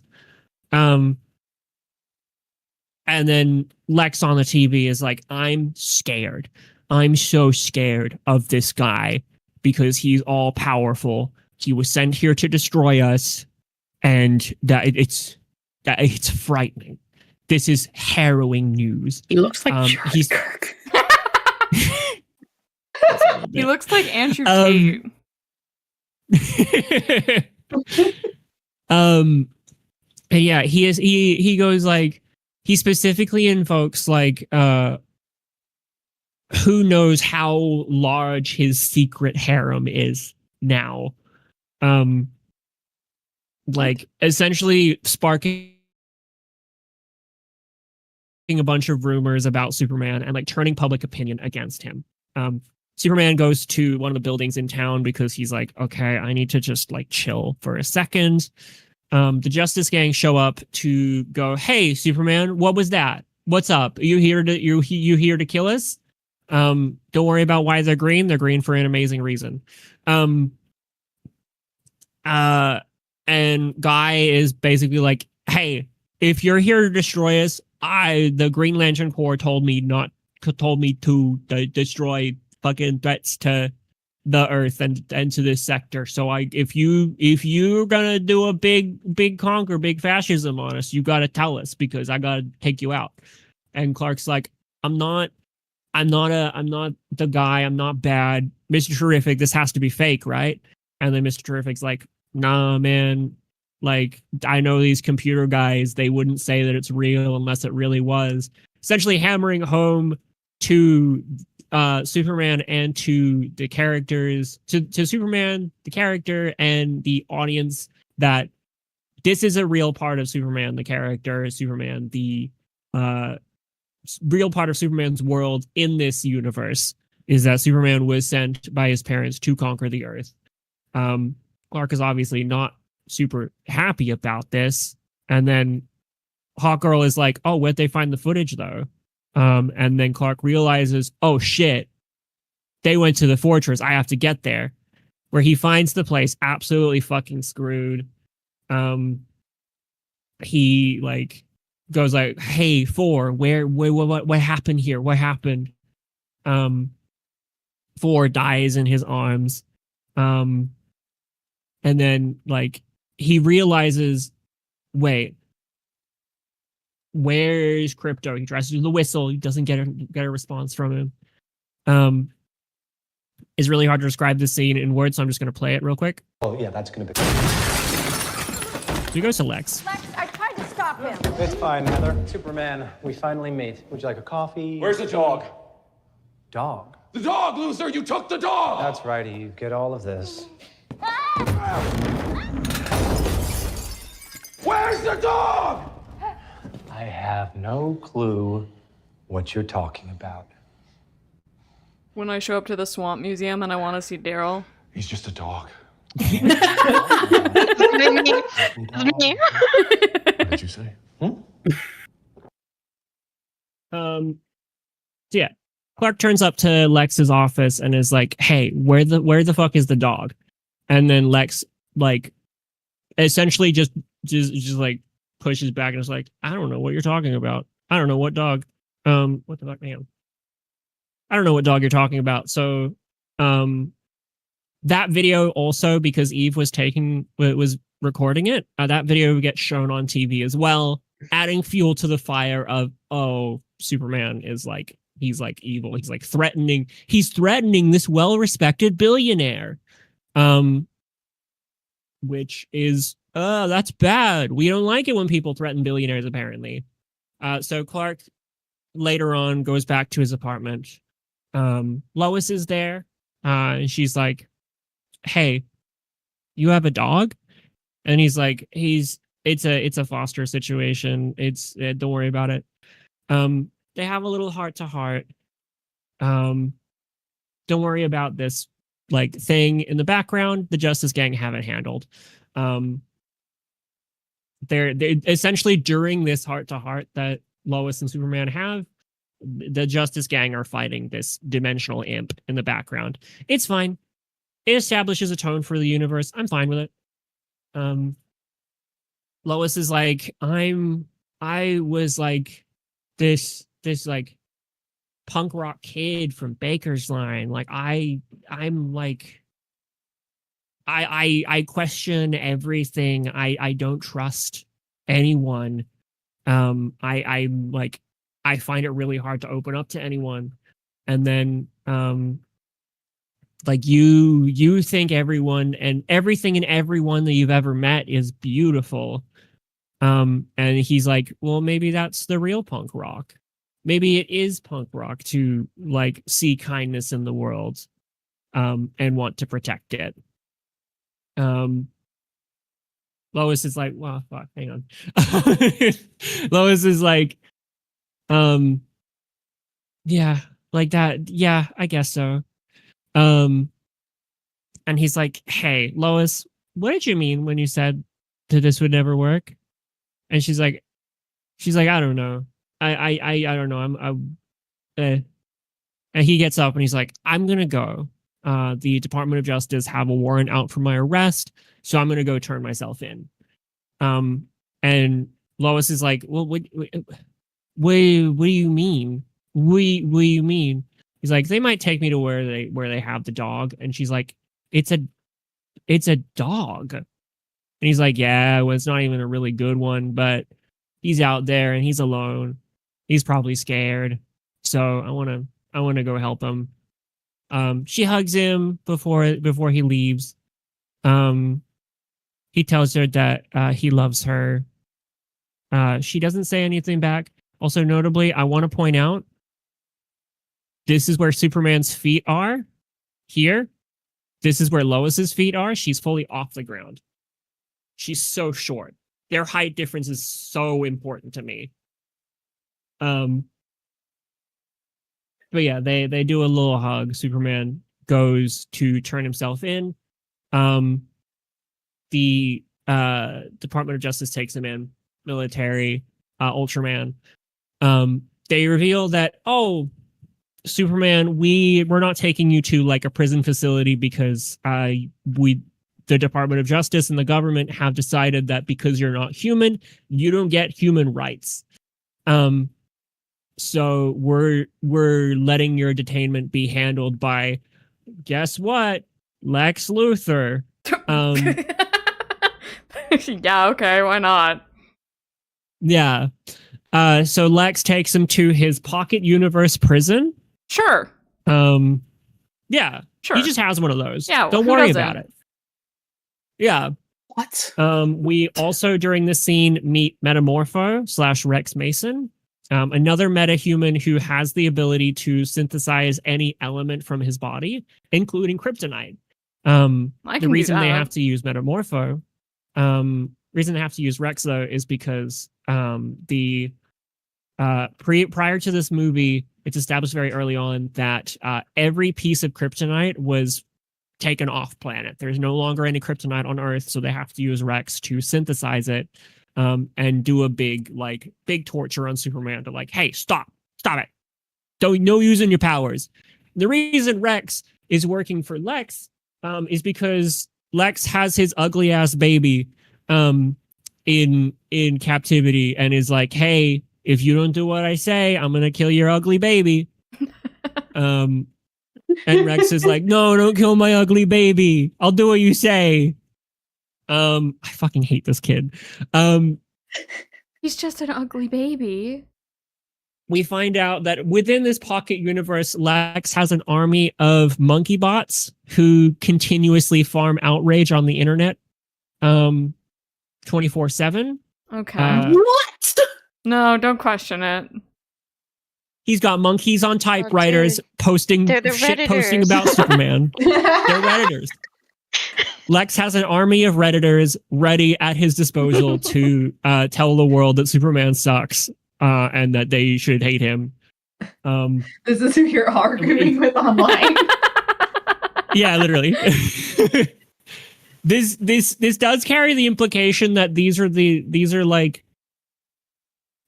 whether or not these are the only ones that are farming outrage on Superman, and there's not like, you know, actual people who are farming outrage and just like responding to these things. Who's to fucking say? But point is, Lex has a bunch of monkey bots that do that shred bullshit about Superman online. We also find out that he's holding Crypto in captivity, and the way he's able to hold Crypto in captivity is because how do you occupy and hold on to a super dog? You beam super squirrels into his head. Oh no, they Cocomeloned his dog. Hey, Cocomelon, the dog. Damn. He's a baby. He's an idiot. He's stupid as fuck. So of course he's gonna be fooled by super squirrels beamed into his head. Damn. So Superman gets put into this prison where it's also established that Lex put one of his ex-girlfriends here as well, because she was mean to him online. Okay. There's just like a bunch Was of she one of the people in this monkeys? prison. No. There's just like a bunch of people in here that have personally slighted Lex, and he's just like, you're in the pocket universe now. 10,000 years mind prison. Anyway, the US defies the Geneva Conventions by holding Superman in pocket universe. Lois writes a little article in the Daily Planet that revealing the fact that Lex and Planet Watch, as he calls his little security force, that they're holding Superman in a pocket universe. And the way she gets this information is because Jimmy is in contact with Eve, and Eve is basically feeding him information in exchange for going on dates, because she wants to get away from Lex, and Jimmy is more than happy to take advantage of the fact that she's being abused to get information from her, which is bad. It's bad. It's bad characterization of Jimmy Olsen. Hold up. It sucks. Everything about it sucks. I don't like Jimmy in this movie. Is that new? I don't like that he's getting. I like that he's getting a spin-off because I like Jimmy Olsen getting his own thing, but I don't like that it's this Jimmy Olsen because I fucking hate this Jimmy Olsen. He's not my biggest problem though. We'll get to it. But anyway, Lois goes to the Justice Gang for help, and she finds out that the Justice Gang know Clark's identity. We get mention from Guy about the hypno glasses that Clark wears as Clark Kent so that people don't recognize him, because the glasses hypnotize you into thinking that you're seeing someone else, so that you don't recognize that he's Superman. This is fucking dumb. I don't like this as well, because the reason people don't recognize Clark Kent as Superman is because Superman is Superman all the time. He doesn't wear a mask. People don't consider Superman having a secret identity. So what's the point of the hypno glasses if no one's going to look at Clark Kent and go, hey, Clark Kent might be Superman? They're just going to look at Clark Kent and go, hey, Clark Kent kind of looks like Superman. But Superman's Superman. Like, who cares? It's dumb. I don't like it. It's referencing old comic book bullshit for no reason other than it's funny. It's not funny. James Gunn, hey, it's not funny. It sucks. It sucks. It undermines the character. Anyway, so she's like, hey, help me out here. And the Justice Gang are like, nah, we can't risk going in. Can't risk going against Lex because it would cause a big stink. And we don't want that heat on us. We find out that Mr. Terrific has trackers in everyone that he knows. And it's like, so Superman's trail ends here, which means that he is still alive. And because if he were dead, then the trackers would still be there. So it's like that confirms, yeah, he's probably in a pocket universe. And Lois is like, yeah, let's go get him. And then Guy is like, no, we can't go get him at all. We can't do that. She like leaves in a huff. Also, by the way, Vasil Gurkos is working with Lex. It turns out that Gurkos has like a little portal in his office to get to Lex's pocket universe. And like for some reason, they're working together. Lex has an in with the Baravian government. So anyway, wait, hang on. This bit might be a bit fucked. Hold on. Point being, Mr. Terrific,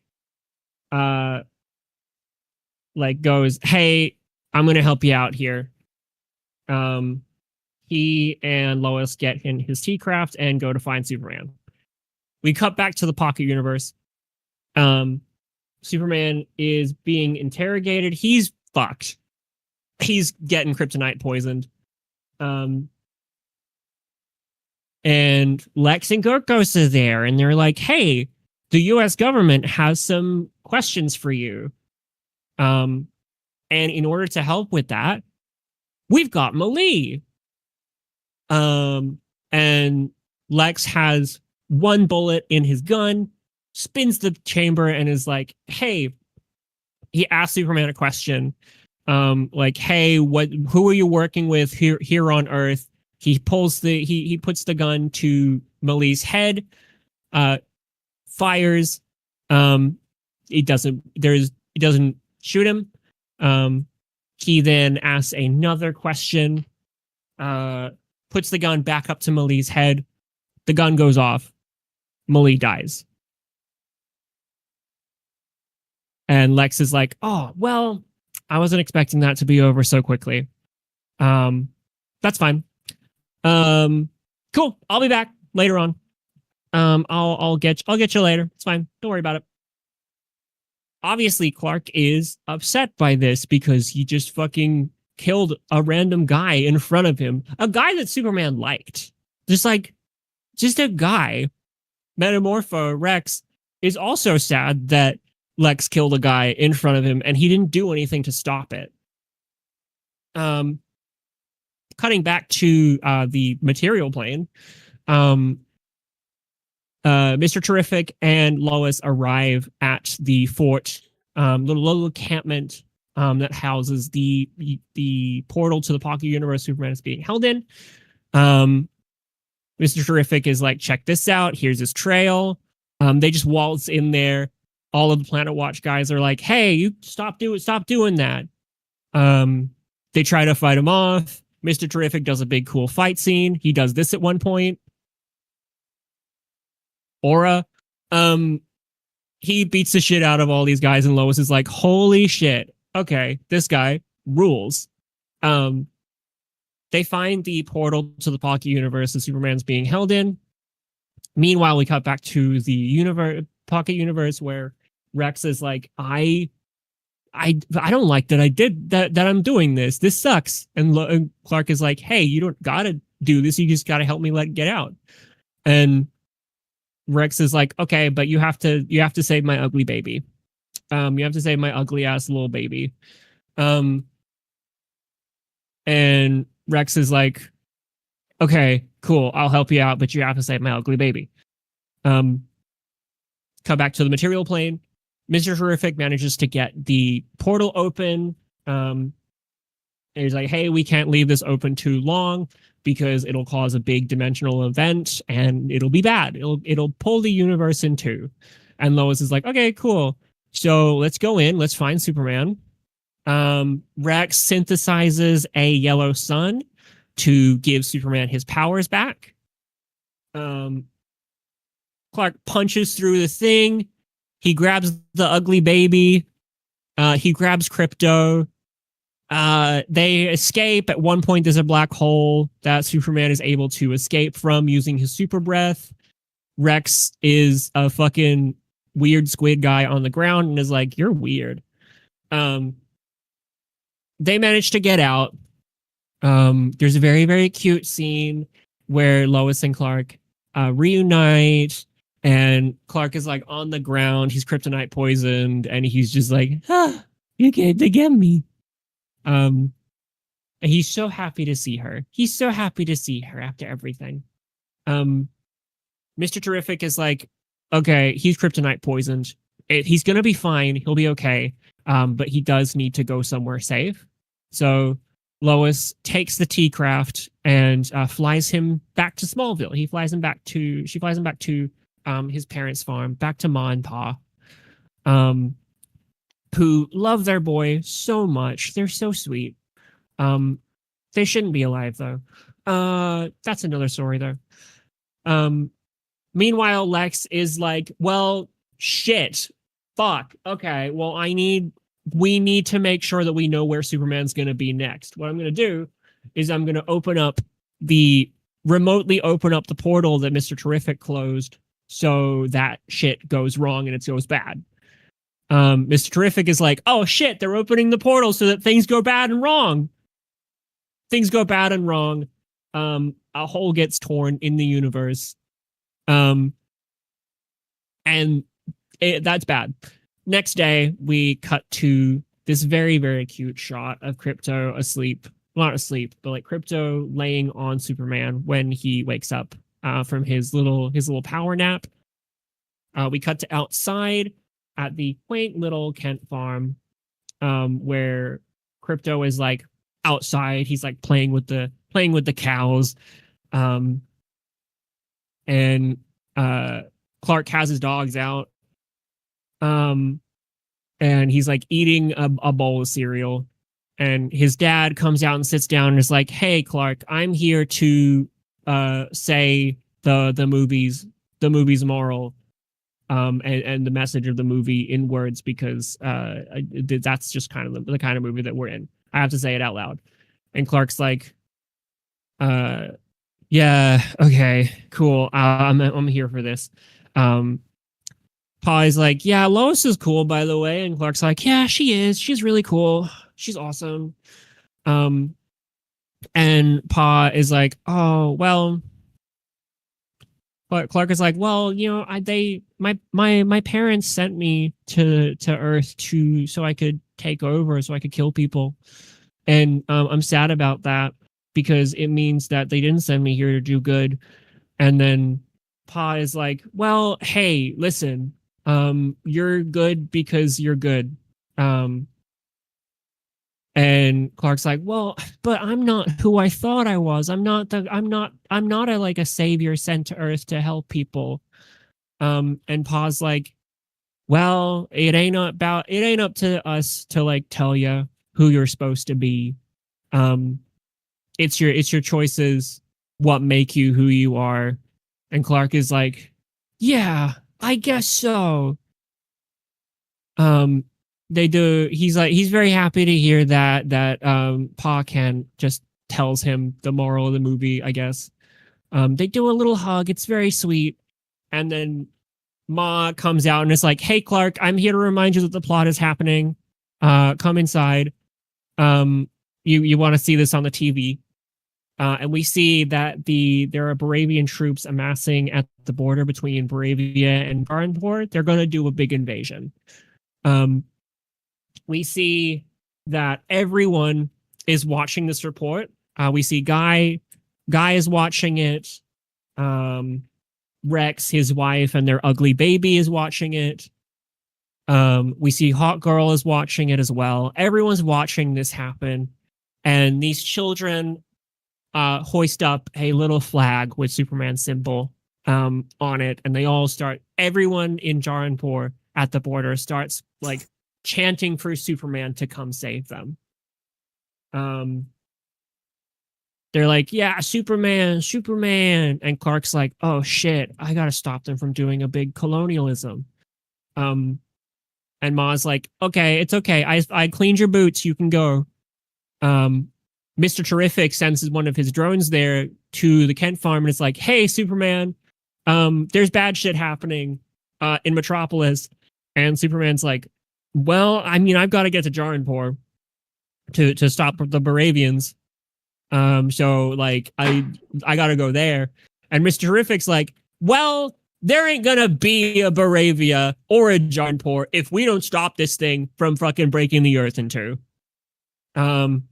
People are evacuating. We cut to an evacuation order. People are just like shuffling out of the city as fast as they can. A building starts to collapse as one of the last cars leaves, and we see Superman stop the building from crushing all these cars. And they all get out of there. The lady in the last car looks back and she sees this auriful shot of Superman lit up by the sun, rising from the dust. It is a very good shot. I do like that shot a lot. It's a good one. There's a quick little action scene where Superman fights the Engineer and Ultraman.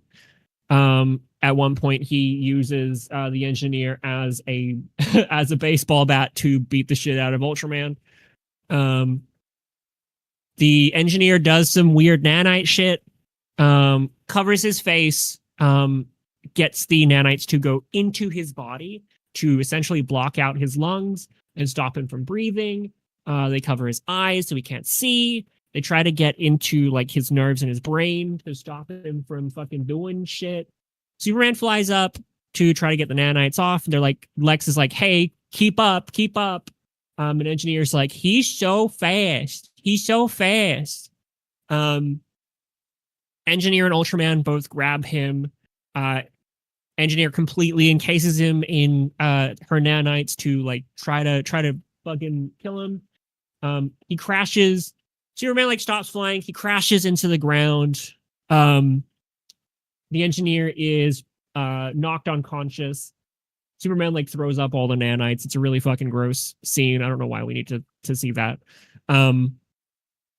But we see Ultraman is messed up. His mask is broken. Whoa. And who could be behind that mask but Superman? Oh, David Corenswet wearing a fake brow? And Lex is like, hey, guess what, idiot? I cloned you. That's how I was able to get into the fortress. And Clark is like, well, that's crazy. Okay. And he's like, yeah, he's stupid, but he's really strong, and he's gonna beat the shit out of you. Meanwhile, Lex is like monologuing at Clark, all that.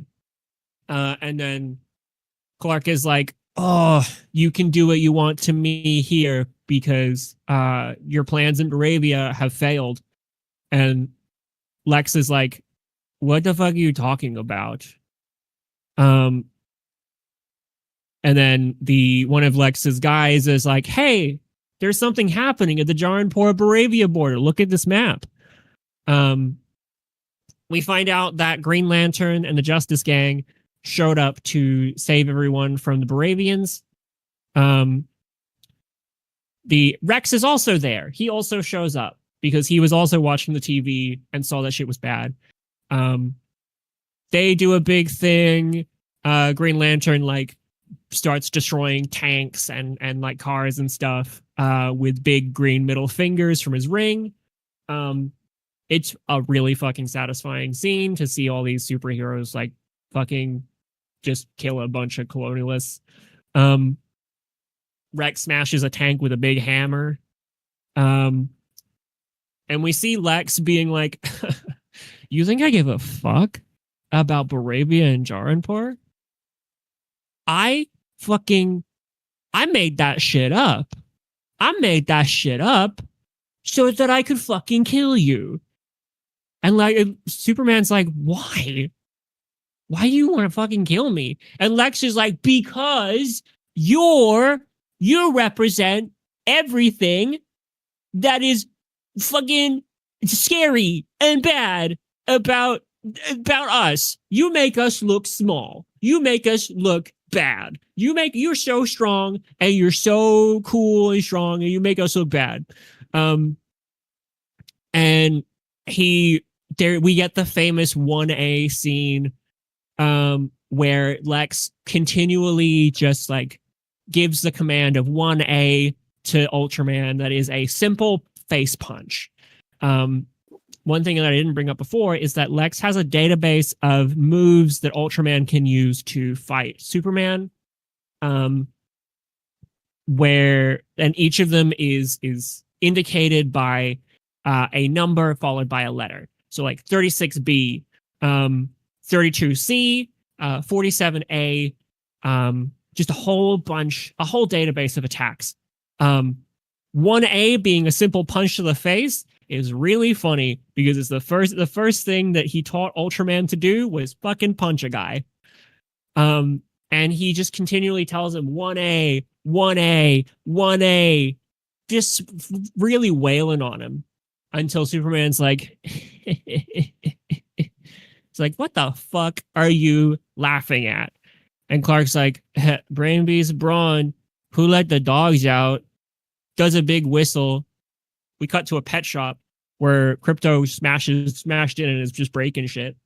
And then they're all like, what the fuck is that?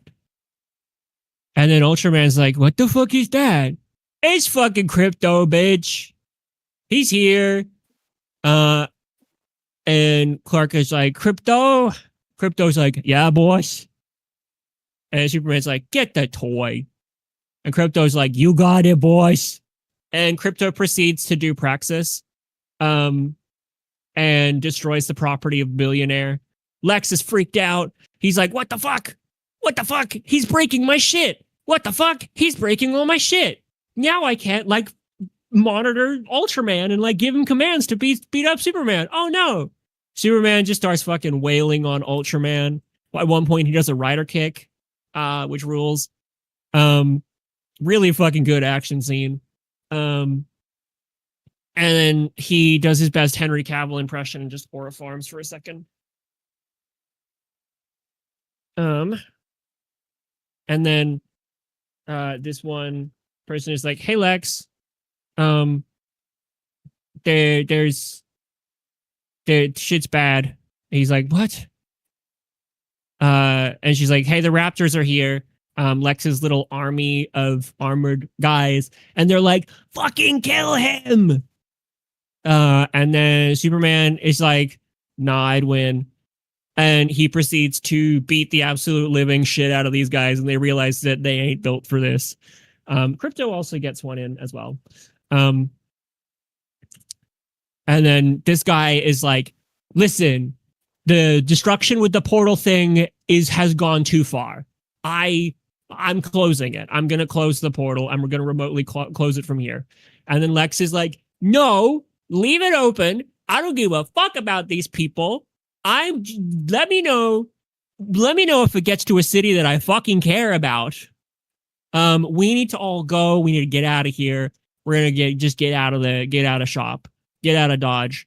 Meanwhile, Superman and Crypto and Mr. Terrific, are flying in. And Lex is like, okay, wrap it up, people. Everyone through the portal. Let's get out of here.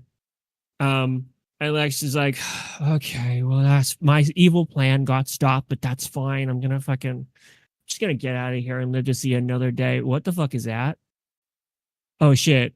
Oh fuck. Oh god. Oh god. Lex eats shit. Mr. Terrific does a cool little roll here, lands on his feet, and fucking comes up and is like, hey, get the fuck out of my way, freaker little dweeb. I'm gonna close the portal. And he closes the portal. And Lex is like, you piece of shit alien. And then Clark is like, that is where you've always been wrong about me, Lex. I'm as human as anyone. Flashbang. I get scared. Flashbang. I wake up every morning, and despite not knowing what to do, I put one foot in front of the other, and I try to do the best that I can. And I screw up all the time. But that is being human. And that's my greatest strength. And he just flashbangs you a bunch of times because truly, for some fucking reason, James Gunn thought it was a good idea to like have Superman like backlit. I think having Superman backlit is a good thing. Having him backlit in a way that anytime David moves his head, the audience just gets fucking flashbanged sucks. I don't like that. It's awful. It really undercuts the scene. And he's like, so that's being human. And one of these days, I really hope that you come to understand that it's your greatest strength too. And then Lex is like, well, fucking who give a shit? Because the government still says that I can fucking kill you. So whatever, what the fuck? And Crypto beats the shit out of Lex. He continues to do Praxis, Comrade Crypto. And fucking Superman's like, hey, Crypto, put him down. And Crypto's like, I'm a socialist. And then Clark is like, dude, come on. Mr. Terrific manages to close the portal. Everything's fine. Buildings go back together. The Daily Planet guys celebrate. They're in Mr. Terrific's T-Craft, publishing an article that exposes Lex's ties to Baravia. And I didn't mention it because it's kind of not really important here. Lex has a broken arm. Meanwhile, there's a bunch of news reports that are showing like Otis, Lex's little right-hand man, is like, hey, Lex. And Lex is like, what the fuck do you want now? Oh, shit. Just a lot of news reports, like talking about the Daily Planet's article, which got published 30 minutes ago, by the way. Just like a whole bunch of things. This talk show guy is like, well, we had Lex Luthor on the show, and like fucking he seemed like a reputable guy, but apparently he sucks and he's bad and he sucks and he's awful. Lex just truly eats shit here. And also this one thing is like, because Lex is bad, I guess that means Superman is cool after all. Sorry, Superman. And Superman's like, yippee, people like me again, yay! Because all it takes for you to be cleared in the public eye is slandering the guy that exposed you, I guess. I don't know. Meanwhile, Lex is like, nobody kill me. He gets arrested. There's a big scene where like all the people who were in the Pocket Universe get released, and are able to go back to their families. The city starts healing. The guy, except the guy who got shot, he still dies. He's still dead. Lois is like looking around, and she's like, "Well, where's Superman? Oh, there he is. Oh, hi, hello, Superman." And Superman's like, "Hey, if you want, I could give you an interview and let you know what happened here, what went on, what does." And she's like, "Yeah, for sure. Let's go over here and we can do an interview." And then Perry White is there, and he's like, now, why would Superman and Lois Lane go to the mall that makes you make out? Guess what? It's to make out. They don't really do a interview bit here. They just make out, and Lois is like, I love you too, by the way. And then Clark is like, yay! He's so happy. He's so happy. They do a big kiss. They do a big float. The day is saved. Everything's good. We find that Clark did write an article about Malie to basically just be like Malie was a really cool guy. He's not just like a faceless guy who died. He was a cool character guy in the city, not so much in the movie, but in the city, in the world, I guess. Superman is recovering in the fortress. He's like, hey, you guys fixed this place up pretty good. And then they hear a crashing sound where, and out from the shadows, out from the dust comes a mysterious blonde woman. Clark like does a little wave, and it's Supergirl. It's Kara. She comes up and she's like, where's my dog? Because Crypto is Kara's dog. And he smashes into her, knocks her to the ground, and Clark is like, well, this is why he's got behavioral issues. Meanwhile, Crypto is like smashing Kara into the ground and she's fucking loving it. They're just like roughhousing the whole time. It's really, really funny. She leaves and she's like, thanks for watching him, bitch. And he's like, well, she likes to get drunk on planets with a yellow sun because we can't, with a red sun, because we can't get drunk on planets with a yellow sun, blah, blah, blah. Our metabolism. Who cares? Lore stuff. Well, it'll come up in the next movie. Who give a fuck? And then 4 is like, oh yeah, do you want to watch the message? Do you want to watch the footage of your parents? I bet you find that soothing. And you think, okay, so is he gonna like listen to the message again? And Clark's like, yeah, sure. And we see that he has replaced the message with a bunch of footage of him, of his childhood, with his human parents, just like all these memories, rather than the reminder of his alien parents.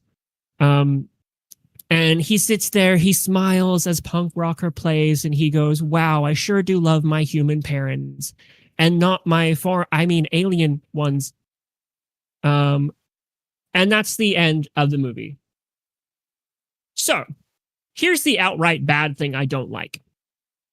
And it's Jor-El and Lara, Superman's Kryptonian parents. So usually, to give a rundown on what Jor-El and Lara are usually, Jor-El is a scientist on Krypton who knows the planet is going to explode, and he tries to tell everyone, hey, the planet's going to explode. Like, we're all going to die if we don't do something about this to prevent this from happening. Meanwhile, everyone on Krypton is like, Jor-El, you're crazy. Krypton, we're in the middle of Krypton's golden age. Like, Krypton's going to survive for ages. You're being dramatic. Well, guess what? He was right. The planet's going to explode. The planet's going to explode. They essentially, in most interpretations, well, it depends on the interpretation, but my preferred one is when the elves like leave. They send Kal-El off to like just to live, so that he can have a chance at survival where they didn't. And just essentially go like, you just like, we're gonna give our son a chance. In Superman 2025, however, the message to Kal-El goes as follows. We love you more than heaven, our son. We love you more than land. Our beloved home is soon to be gone forever, but hope revitalizes our hearts, and that hope is you, Kal-El. We have searched the universe for a home where you can do the most good and live out Krypton's truth. That place is Earth. And that's the first part of the message that Clark had heard like when he first came to Earth. This is within the canon of the movie. This is why he does what he does, because he believes he was sent here to do a greater good by his Kryptonian parents. And it gets cut off there. But when Lex and the engineer break into the fortress and uncover the rest of the message, it is the people there are simple and profoundly confused, weak of mind and spirit and body. Lord over the planet as the last son of Krypton. Dispatch of anyone unwilling or unable to serve you, Kal-El. Take as many wives take as many wives as you can, so your genes and Krypton's might and legacy will live on in this new frontier. Do us proud, our beloved son. Rule without mercy. Essentially, Kal-El, my son, we sent you to Earth to do crime and fuck bitches. This fucking stinks. This fucking stinks. But it's been done in the comics before. Yeah, they're bad ones. But it doesn't change anything about Superman's character. Yeah, it does. The reason Superman does what he does is not because of some fucking, like, some precognitive message that his parents sent him to tell him to do good. The reason he does good is because of the fact that his parents gave him, like, his Kryptonian parents gave him the chance to survive. And he wants to extend that chance to everyone else. It is a miracle that Superman not only left a dying planet, was saved by his parents and, like, sent off from a dying planet, landed on Earth, a planet that gives him strength and gives him power in order to, like, help him survive. And then he then is able to use that strength to stop Earth from following Krypton. Like, he does what he does not because of some message, but because he was given a chance to survive, and he wants that to extend that chance to everyone else, no matter who they are. But it's a new version. It's an alternate take. It's a different universe. Yeah, it's got to be good as well. It can't just be different. It's got to be good. It's got to be two things. It can't just be the one. But it could have been tampered with by Brainiac or Zod or another villain. Great idea. Unfortunately, Supergirl, the next movie, establishes that Jor and Lara are, in fact, just like that. The rest of Krypton is not like that. It's just Jor and Lara. So, fuck, I guess. Now,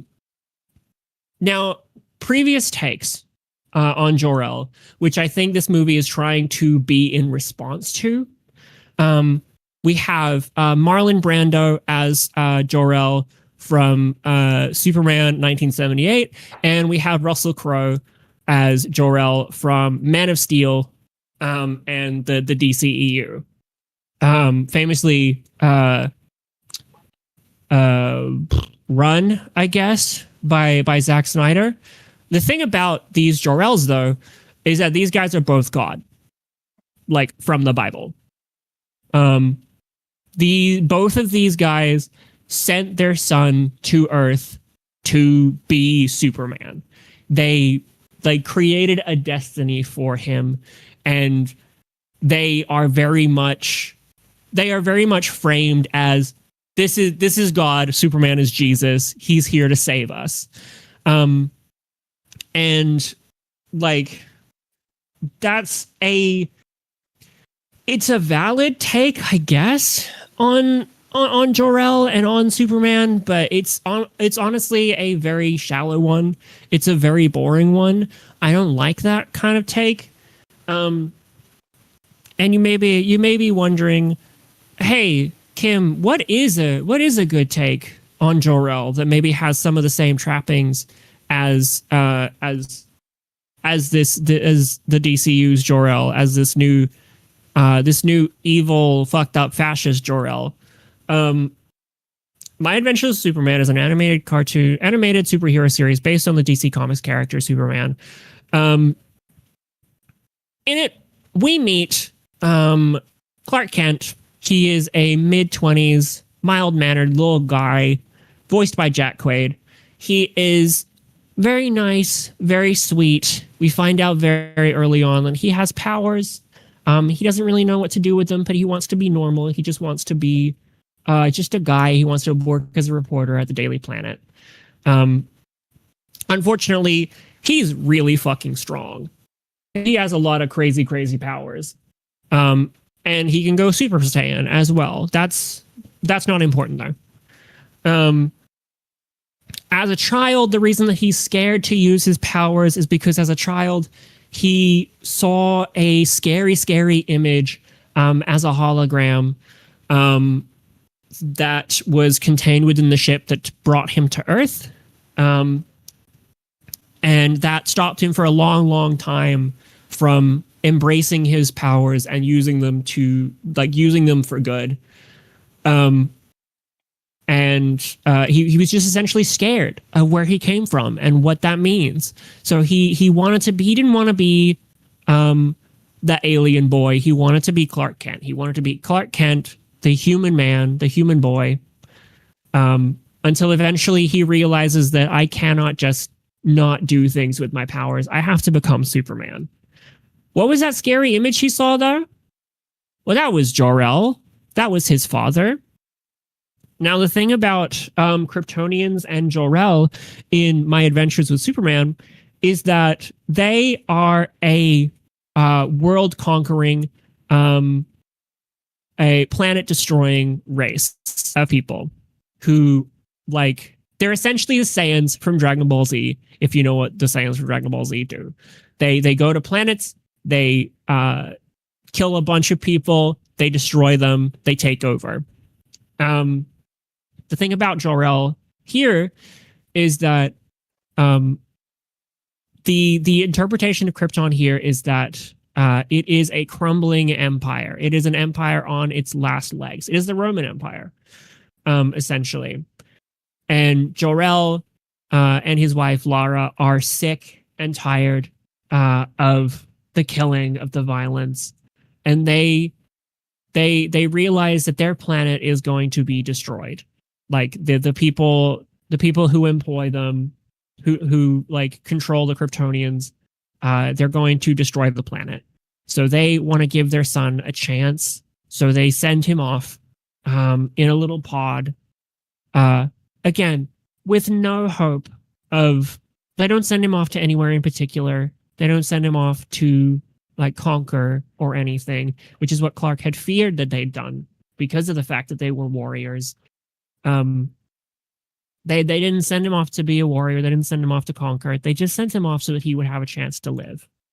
So it's a new take on Jor-El that also has still that DNA of Superman does what he does because he was given a chance to survive. Jor-El, or what remains of him as a digital consciousness within the ship, within Brainiac's ship, expresses to his son that you've turned your power into the shield for the helpless, and you filled your life with love. You're more than I could have ever hoped for. Essentially going like, you are greater than Krypton could have ever been. Because you are kind, because you love, because you come from this race of people who are like previously conquerors, previously just like awful soldier people, and you weren't that because you had love in your life and all that, blah blah blah. It's very, very good. Another thing that James Gunn likes to bring up when it comes to, I say likes to bring up, but he has brought up, when it comes to his twist on Jor-El, is he mentions that there are a couple things that have done in the past. He mentions My Adventures with Superman. He also mentions Superman Birthright. Superman Birthright is a 12-issue comic book limited series published by DC Comics in 2003 and 2004, written by Mark Waid and drawn by Leinil Francis Yu and Jerry Alungalan. In it, we meet mid-20s Clark Kent, who essentially is a freelance reporter. He goes off to when we first meet him, he is in Africa. I don't remember what specific nation. I don't know if it's specifically stated which nation he's in, where he interviews a rebel leader there who is trying to like rebel against his government and like be elected as a new representative for his people. He is assassinated. Clark isn't able to stop it, but he does use his powers to prevent further destruction. This is one of the first times that he's actually used his powers to like help people in this way. And he realizes, oh, this actually is really good. I should keep doing this because if I sit by and don't do anything, people like this man that I met, the people who are doing the real good, they will die for it. So I have to like do good. I have to protect them. So the only thing Clark has to like learn anything about Krypton in this story is a little data pad, which has images of Krypton, which he doesn't speak Kryptonian. He doesn't know the language.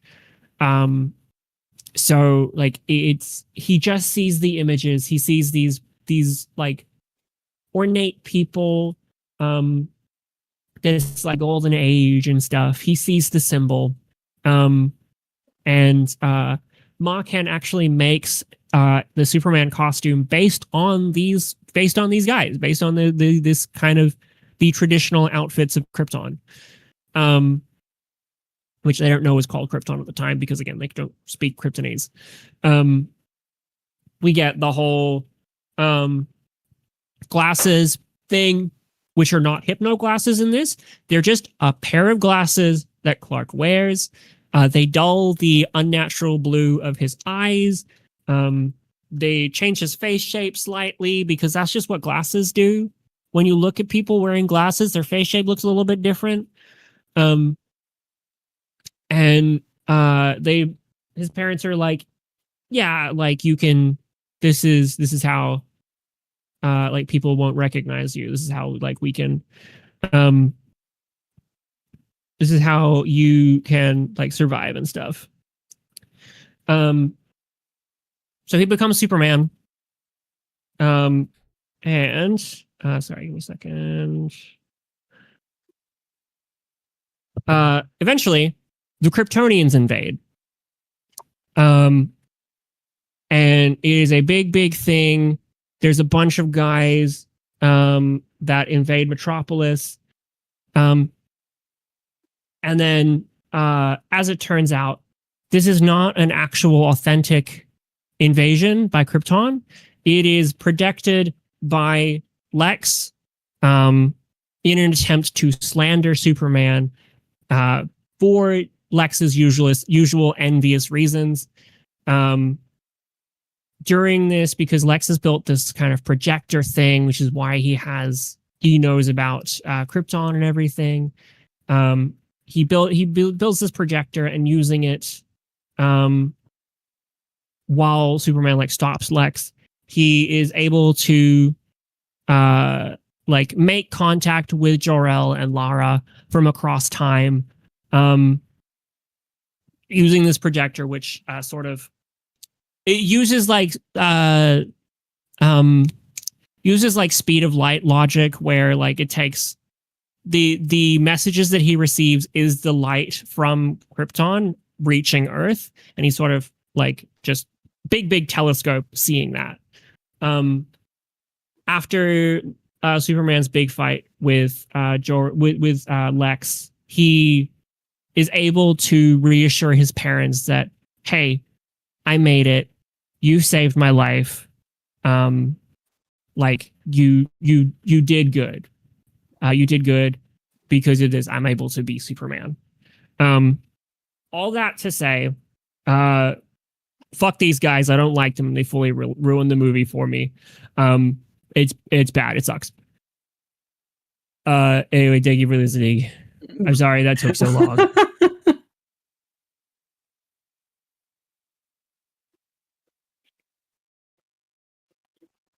So when you said you were doing it on I Superman, I didn't think you were going to do it on 3 variations of Superman. There was gonna be more, and then I realized that I wouldn't. They would already be too long, so I had to just focus in on the one specific, the biggest flaw, the biggest problem I have with this movie. Yeah, the synopsis did take a bit long. I'm sorry.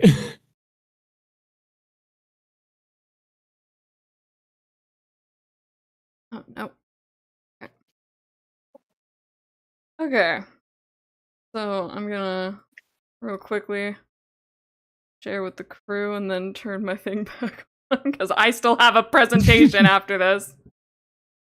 I know, I'm sorry. And I don't want to feel rushed in mine. Okay. Oh no! What? What? I'm scared. Why are you scared? No, don't be scared. No, don't nobody be scared. Marie, I'm scared. Okay, chat. So, violent shift in tone. We are going to be discussing Zootopia. Specifically, the Zootopia abortion comics. I fucking knew it. You rat. This is that fucking bug. This is that fucking bug that's been gnawing at the base of my neck this whole time that I could not remember what you were doing. So we're going to be discussing Zootopia, the Zootopia abortion comic, and the rat bastard who made it, by me.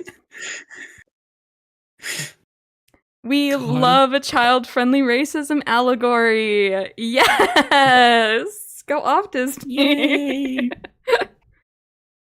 Okay. So I will do a very quick synopsis with like minor takes and notes throughout.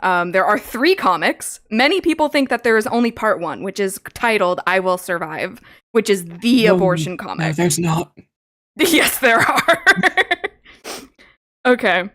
So we start by, the comic starts by Judy taking and coming up with a positive pregnancy test. Oh no, a positive, uh-oh. She goes to tell Nick, who is the father, and he's thrilled about the news. Yay! That's not good, because it's the Zootopia abortion comic. So Judy doesn't want the baby. Nick is horrified. He is immediately angry about the abortion. And the creator, who is Brazilian, his English is not his first language, so some of the dialogue gets a little iffy sometimes, but the wording is fucking hysterical sometimes. What? Can we talk about this like adults? Can we please like reason with each other? Like we can do that, right? Okay. Tell your tale. Girl. Shut the fuck up. Okay. So Judy expresses concern over the pregnancy and possible issues that will stem from it. She has a right to be concerned about how this would impact her body, because a pregnancy like this would likely kill her.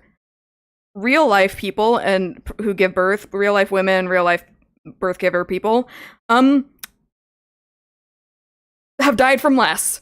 So it also discusses like, oh, a mixed species baby being a problem, because you know, like, wolves and foxes have had babies, and, like, goats and sheep have had babies. But what about a predator and prey baby? It'll be a weird, freak-ass monster! So, side tangent. Very minor. It's not one of my things without it. I have to discuss Beastars for a couple minutes. Because in Beastars, it's at the very like core of it is like a romance manga. It is about Legoshi, who is a wolf, and Haru, who is a rabbit, like a bunny, whatever. And a big problem they have is like, well, gosh, we can't be together because I'm a predator and she's a prey. Carnivore herbivore couple. It goes a bit more extreme than Zootopia. This would be because Zootopia is Disney and it is for children. but like it features things like a meat black market where like they sell dead people. For We do that too. well, sure. But like it's specifically to like sell dead herbivores to like carnivores, whatever. Oh, okay. Yeah. I don't do that. Yeah, we don't do that. We don't sell dead people to vegans. That I know of. So the series itself launches from an alpaca student being like killed and like brutally killed and eaten by a carnivore at the school. That itself is not a spoiler. It is the first scene in the anime / the manga. I'm not going to go super into depth because that's not what this is about. Several times, Legoshi the wolf gets caught between his desire for Haru and his love for her, with desire to eat her to death because he is a carnivore and she is a rabbit. In their relationship, they are also worried about what a rabbit wolf, I guess, child would be like. Except, of course, it's already happened. Not a bunny and a wolf, but Legoshi himself is mixed. His grandfather is a Komodo dragon. So he is part Komodo dragon and part wolf. It's revealed early on that Legoshi's mother is dead. She didn't want to be in the same realm as those who are living because being half wolf, half lizard kind of fucking sucks. Anywho, so oops, Legoshi is quarter Komodo dragon. Cool. He has an immunity to venom and poison because of this. And anyway, while that is mammal and reptile crossing, it's still not prey and hunter. Okay? Except we do know what that is like in Beastars, because here's Melon. Yes, his name is Melon. I didn't name him, but he is the main villain of Beastars. This is more of a spoiler. He is introduced to us as an antelope / gazelle. Turns out his mom was a leopard. There's a bunch of fucked up shit with that. I'm not gonna get into it. Basically, to sum it up, because he is mixed like this, he has no appetite for food, he has no libido, he only the only desire he feels in life is to kill or sadism. Like, nothing he tastes good, like, because his carnivore side craves meat, the herbivore side repels it. The same is true for, like, vegetables and stuff. Anyway, so that is immediately what I thought of when I reread the abortion comic and was like, oh, that sounds familiar. She's worried about a little freak being born. Judy is also, yes, this is once again about Zootopia. She is worried about her career. Because one of the entire points of this Zootopia real-life movie is how difficult it was for Judy to become a cop within the setting of Zootopia. This is a propaganda, but again, we can't get into that. So, Nick is an asshole. Shocker. He words it like, oh, you would kill our baby for your job. Ugh. Also, these images give me the Danganronpa Culprit comic vibes. He's in the middle of drinking.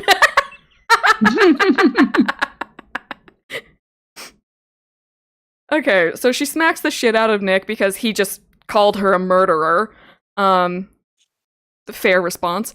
He immediately packs up to leave, and he thinks about his mom and tells Judy, oh, what if your mom hadn't given birth to you? And also the bunny Jesus and Mary is not lost on me there.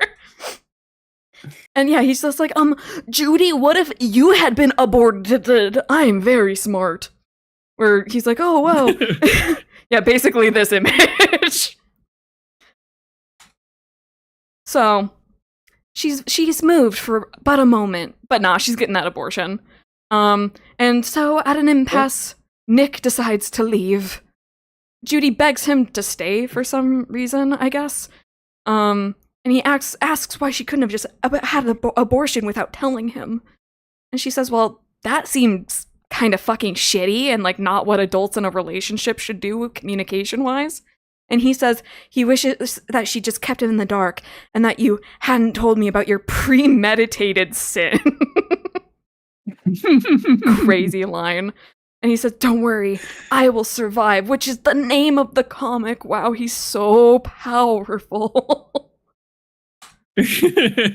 Okay. So, less of a commentary on interracial relationships and more of like a weird pro-lifer propaganda piece, which like I said, most people don't know that there's more than this comic. It's the Zootopia abortion comic, after all. It's some weird anti-feminist commentary depicting a woman's boundaries regarding her body and the decisions around motherhood as a bad, selfish, horrible thing, which is weird and sucks. Frankly, there's not much I really care to analyze here, considering it's just some fucking weirdo using Zootopia to push his right-leaning ideologies like a weirdo. Okay, so part 2, Born to Be Alive. Quick check-in. Did anybody know that there was at least a part 2? Yes. Yeah. Okay. No. Okay. So this is part 2, Born to Be Alive. So, this comic starts with Nick going back to Judy's apartment, freaking the fuck out. He is drunk, and it is 4 a.m. This is revealed to take place a year after part 1, I Will Survive. Okay, so it's a year later. Judy lets him inside for some fuck-ass reason, probably to not, like, disturb her neighbors or some shit. He starts with small talk. He talks shit about her job, being like, "Oh, you only think about your job." It's like, bitch, you're the one who left. You're the one who knows her profession and has to be up in the morning for it. He's the one who showed up unannounced and uninvited at 4 a.m. And also he quit the police force. And he became an alcoholic. I'm in love with our bitches, by the way. Unfortunately, unfortunate W moment. So, he goes to the kitchen, makes himself at home, makes himself a little coffee. Okay. He confesses that he lied to her to get in because he was just being dramatic, talking about, "Oh, I'm gonna die if you don't let me inside." Yeah, okay. So he asks her about the abortion, which she brings the call back to the premeditated sin thing, whatever, and she says, "Yeah, Nick, I did get the abortion." Wow, she's so powerful.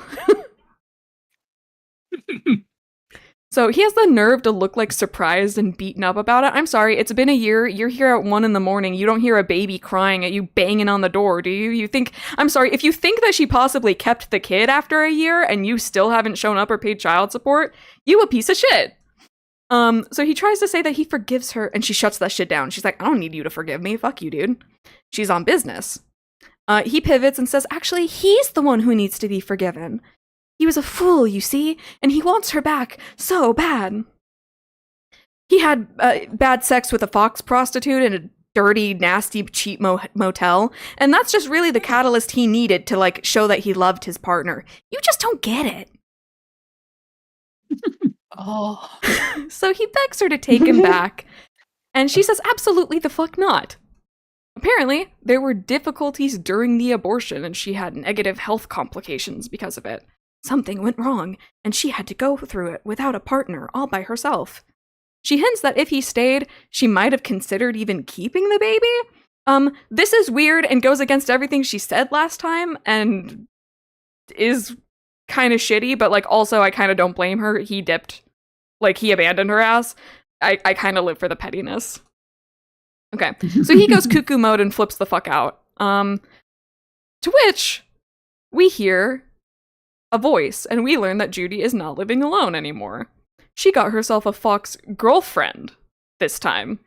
Yes. Yes.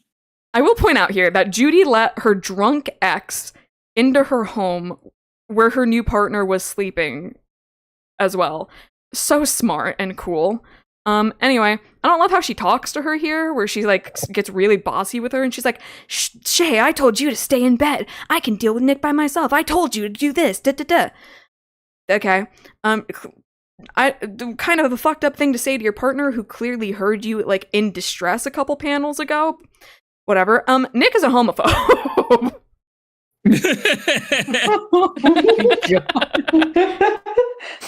Homophobic Nick Wilde.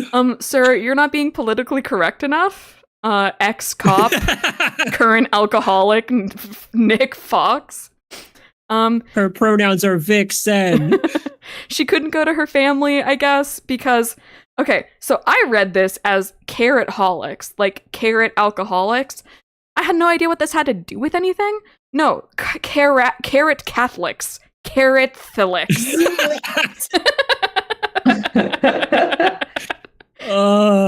So they're that's really funny. So they're against her abortion because they are carrot Catholics. So anyway, we get their meet cute story. She met her while getting the abortion, which is kind of fucking based, I can't lie. I'm sorry, first rabbit to ever get an abortion is fucking crazy. Like, that can't be possible. Whatever. How many fucking babies these motherfuckers have? That's crazy. Whatever. So, Shay, the fox girl, she's a mechanic. Oh, wow, lesbian stereotype. Cool. On the one hand, based. On the other hand, I know what Borba's about, so I'm not fucking giving him any fucking credit because it's all it's everything about this is not meant to be a W. This is meant to make Judy look bad. And it's not. But anyway, wow, they were gal pals for a while. Whoa, Nick is a homophobe.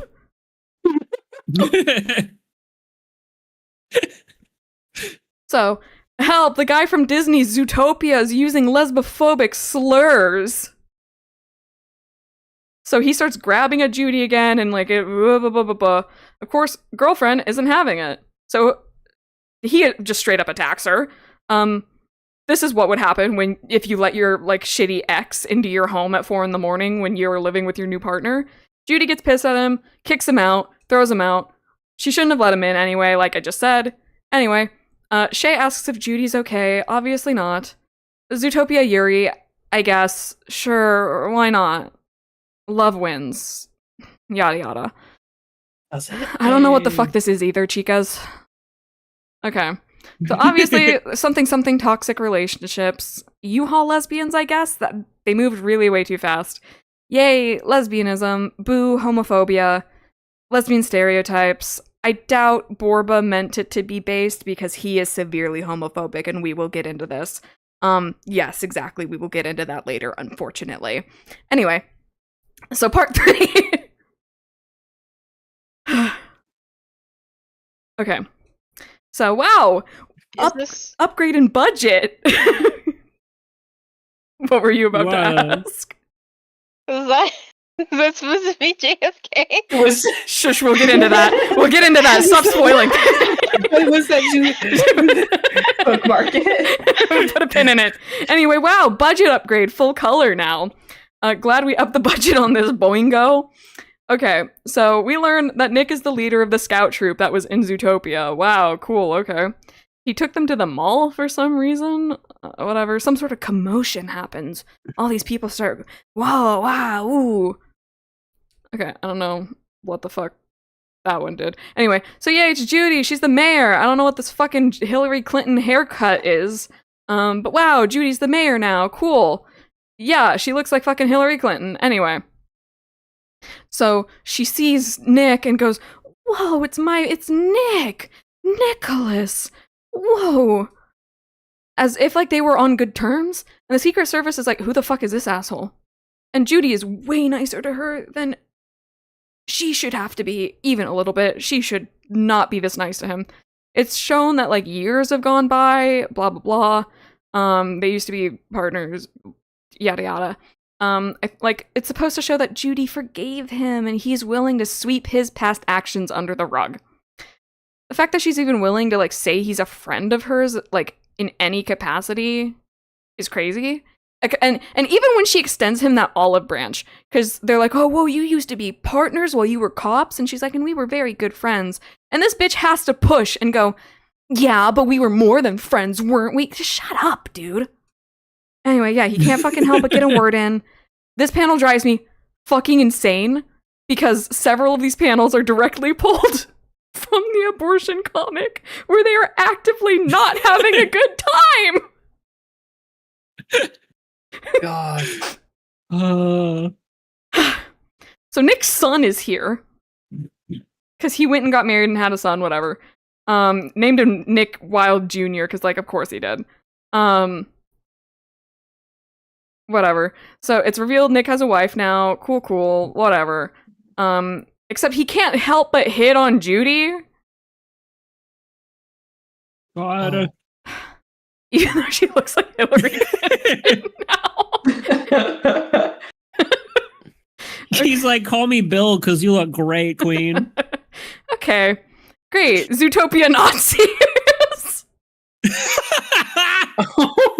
There's a hate group who's targeting Judy and the government, which is a choice. I like how they had Mayor Bellwether in there too. So yeah, Shay is here and she's dressed up like someone. And there's their adopted children. But wait, didn't Judy get an abortion because she didn't want kids? Adoption isn't the same as birth. Yeah. It's different. I, for one, think they're funny little families based. For the most part. Ignore Shay's Jackie Kennedy costume for now. Shay and Nick also make up for some fucking reason. Like, he physically assaulted you in your home and then, like, tried to physically assault your wife. But whatever, sure. Sure. So we meet her kids, who, their names are concerning. I don't know if this is, like, some sort of weird comment on, like, two lesbians raised their, like, adopted kids to have, like, blue hair and, like, be, like, racially, like, appropriate to their lineage and stuff. Because, like, they named the zebra Rafiki, as in, like, the Lion King baboon. And the red panda is named Mulan. Oh my god. Anyway, we can't think about that too long, because Secret Service says it's time to get a move on. They say goodbye. They act real sus in this sequence to me. At least Nick does, because, like, okay, sure, whatever. Yeah, please. He's pulling out a fucking gun. The wolf guy's like, it's okay, you don't need to do that. And he's like, no, I'm gonna do it. I'm gonna do it. They promise to see each other again and maybe be friends for realsies this time. She tells him to go to her, to go to her about their scouts funding stuff. Whatever, offering another olive branch. Yay, the end!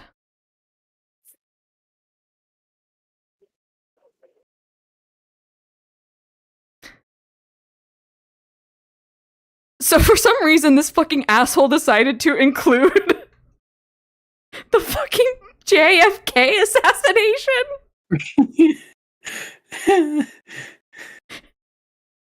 Yeah, Shay being dressed like Jackie Kennedy in the outfit was fully on purpose. Because Judy gets shot.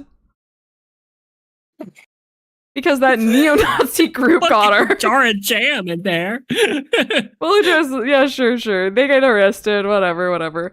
Yeah, it's the guy. It's the one. Like, point for point, it's the one.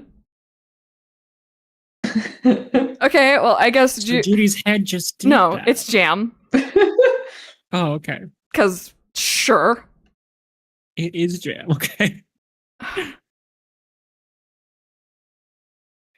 yeah, no. Shay is like, please stop being a politician. I would even accept being a police officer. I would be even okay with having a cop partner again, as long as it's not this. Okay. What is there? And what is there? What deeper fucking possible message could I give you?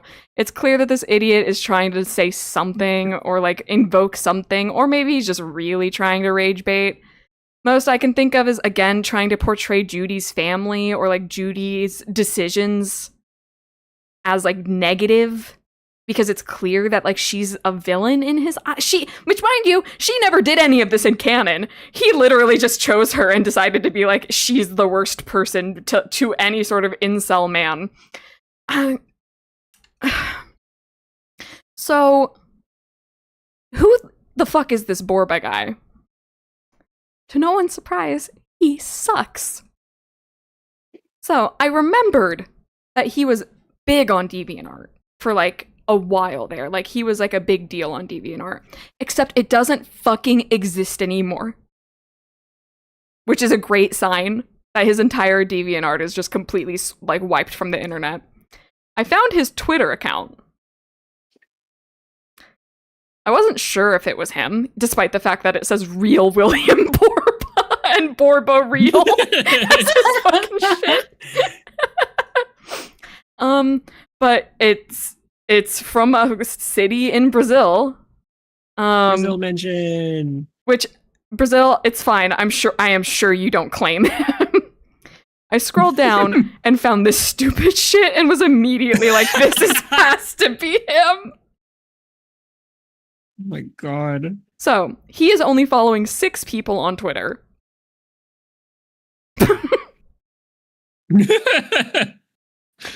Yeah. Are you surprised? I'm not surprised. He follows Elon Musk, SpaceX, which is owned by Elon Musk, and then Everyday Astronaut, which I don't know if that's related to Elon Musk as well, or if he just likes space. And then the other half of who he follows, I just, out of my own fucking curiosity, I had to dig in. Because what do you mean he's only following 6 people? So you have this person who's an NSFW furry artist who just draws naked anthros, which, whatever, I suppose. I'm not showing you any of it, obviously. The other's a lurker who doesn't do anything. I imagine these people must be his friends. And then the third one is, like, Christian live worship DJ Zootopia fan.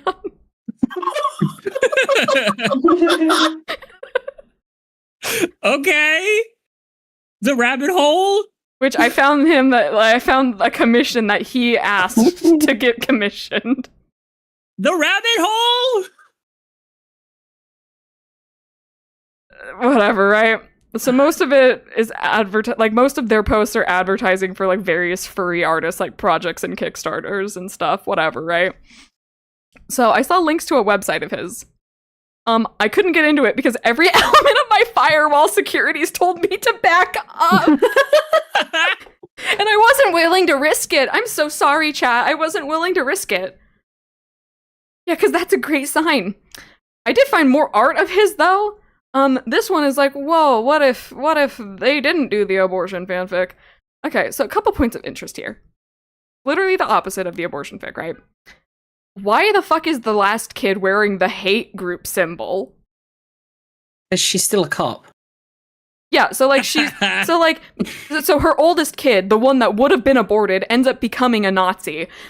This is not a good advertisement against abortion. Okay.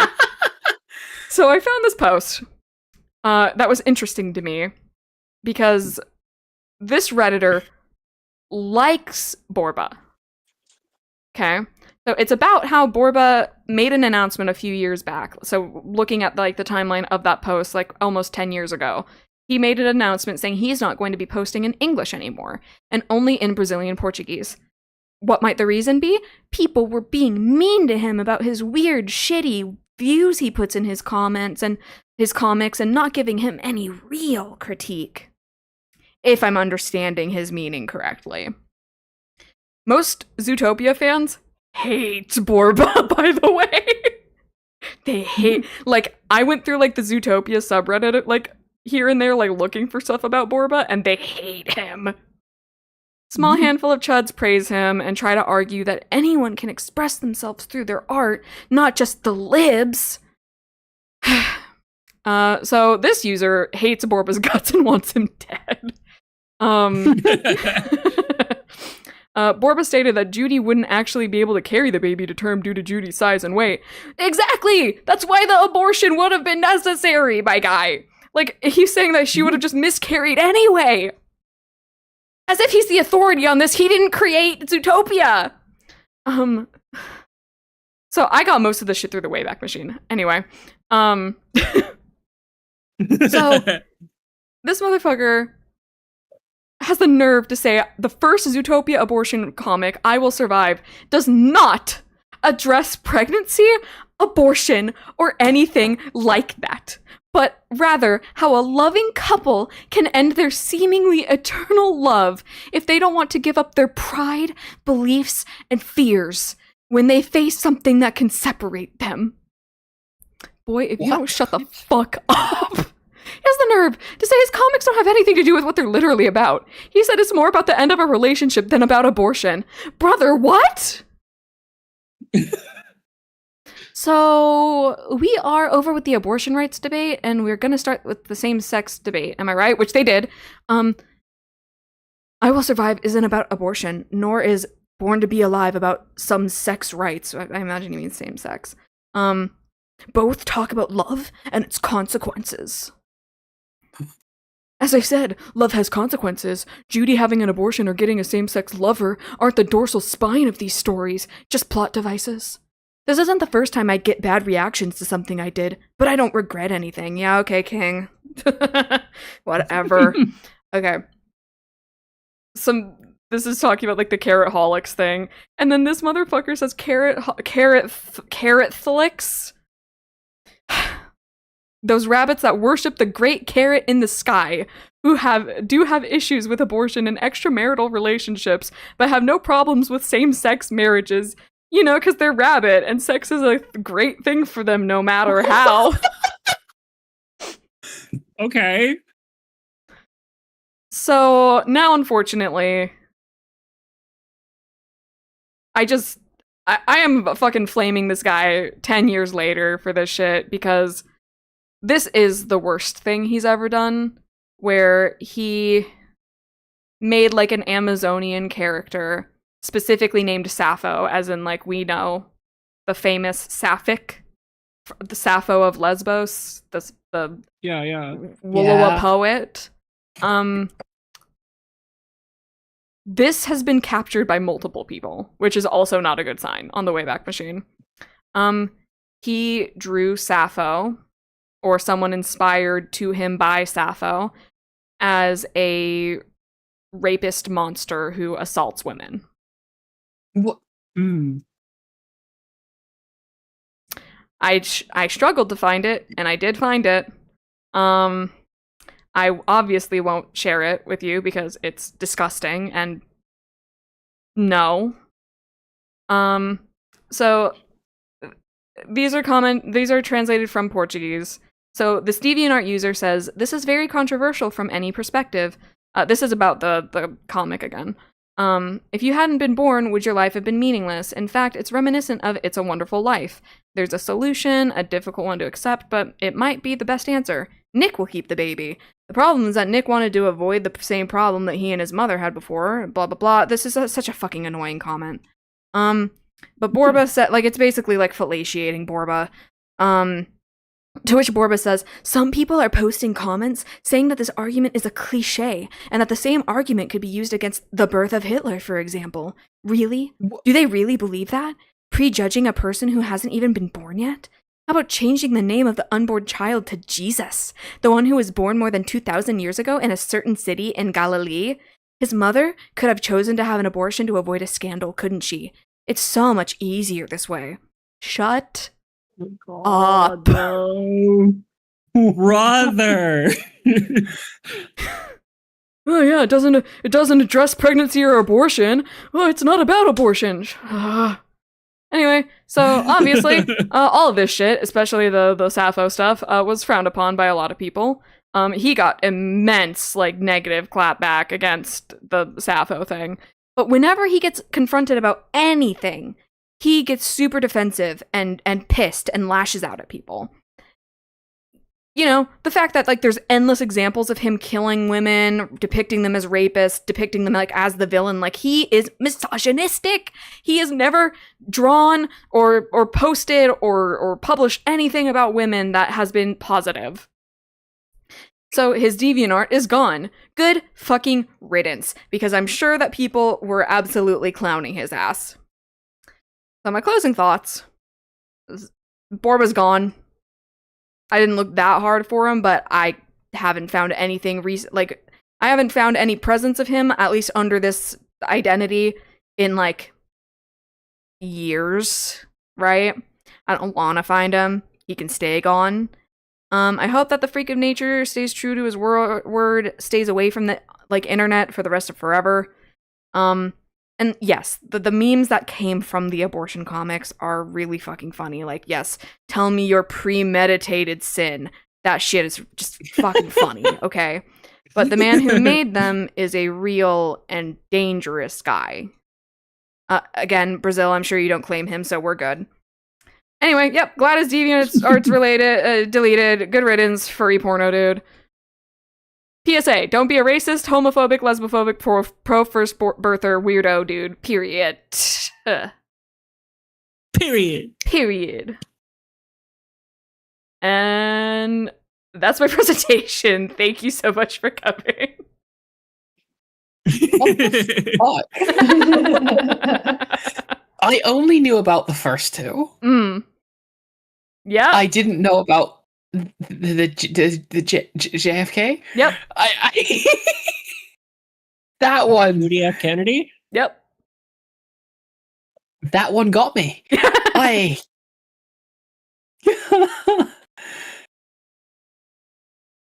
Yep. Wow.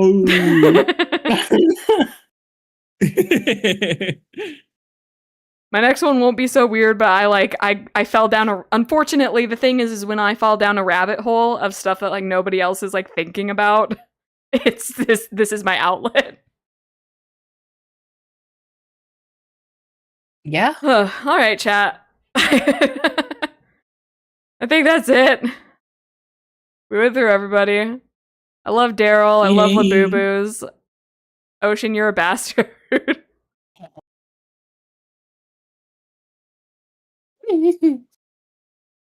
I'm glad everyone can now experience Daryl with me. Daryl is gonna like actually just be like, oh, I'm going to think about Daryl at random points now. Yeah. Good. Think about Daryl. Cherish Daryl. Oh. Yes, I will send them again. Okay. I sent them earlier. I was about to be like, chat's asking for the link. I promise chat that my next one will be not normal, but it won't be. Well, wait, no, I actually shouldn't promise that. I shouldn't make promises I might not be able to keep. I don't know how my next topic is gonna go, depending on what rabbit hole I go down. Yeah. Research takes you to weird places. Do you start with like an innocent enough premise? I didn't this time. I knew this was going to fucking go somewhere crazy. But sometimes, you know, I mean, that's how we ended up with the K-pop Demon Hunters Omegaverse AU thing. Yeah. I started off very innocently wanting to talk about K-pop Demon Hunters, and then You really just do say words sometimes, huh? What? You were there! You wanted to very, very innocently talk about K-pop Demon Hunters, and then ended up finding out that misogyny pervades every aspect of society. Yeah. Yeah, I do think that the villain of like my PowerPoint so far have been misogyny. Yeah. I don't know. Well, no. Maybe last time the villain wasn't misogyny, but it was you know, I don't want to say the word Undertale. Well, what? No. Underaged, maybe. I don't know why. My first instinct was the forbidden words. Yeah, my next PowerPoint presentation is going to be about how Sans Undertale is actually Jesus or something. Okay, chat, we're going to call it there for today. Thanks for watching as this stupid shit. Okay, bye-bye. Bye, chat. Bye, stream. Bye, everyone.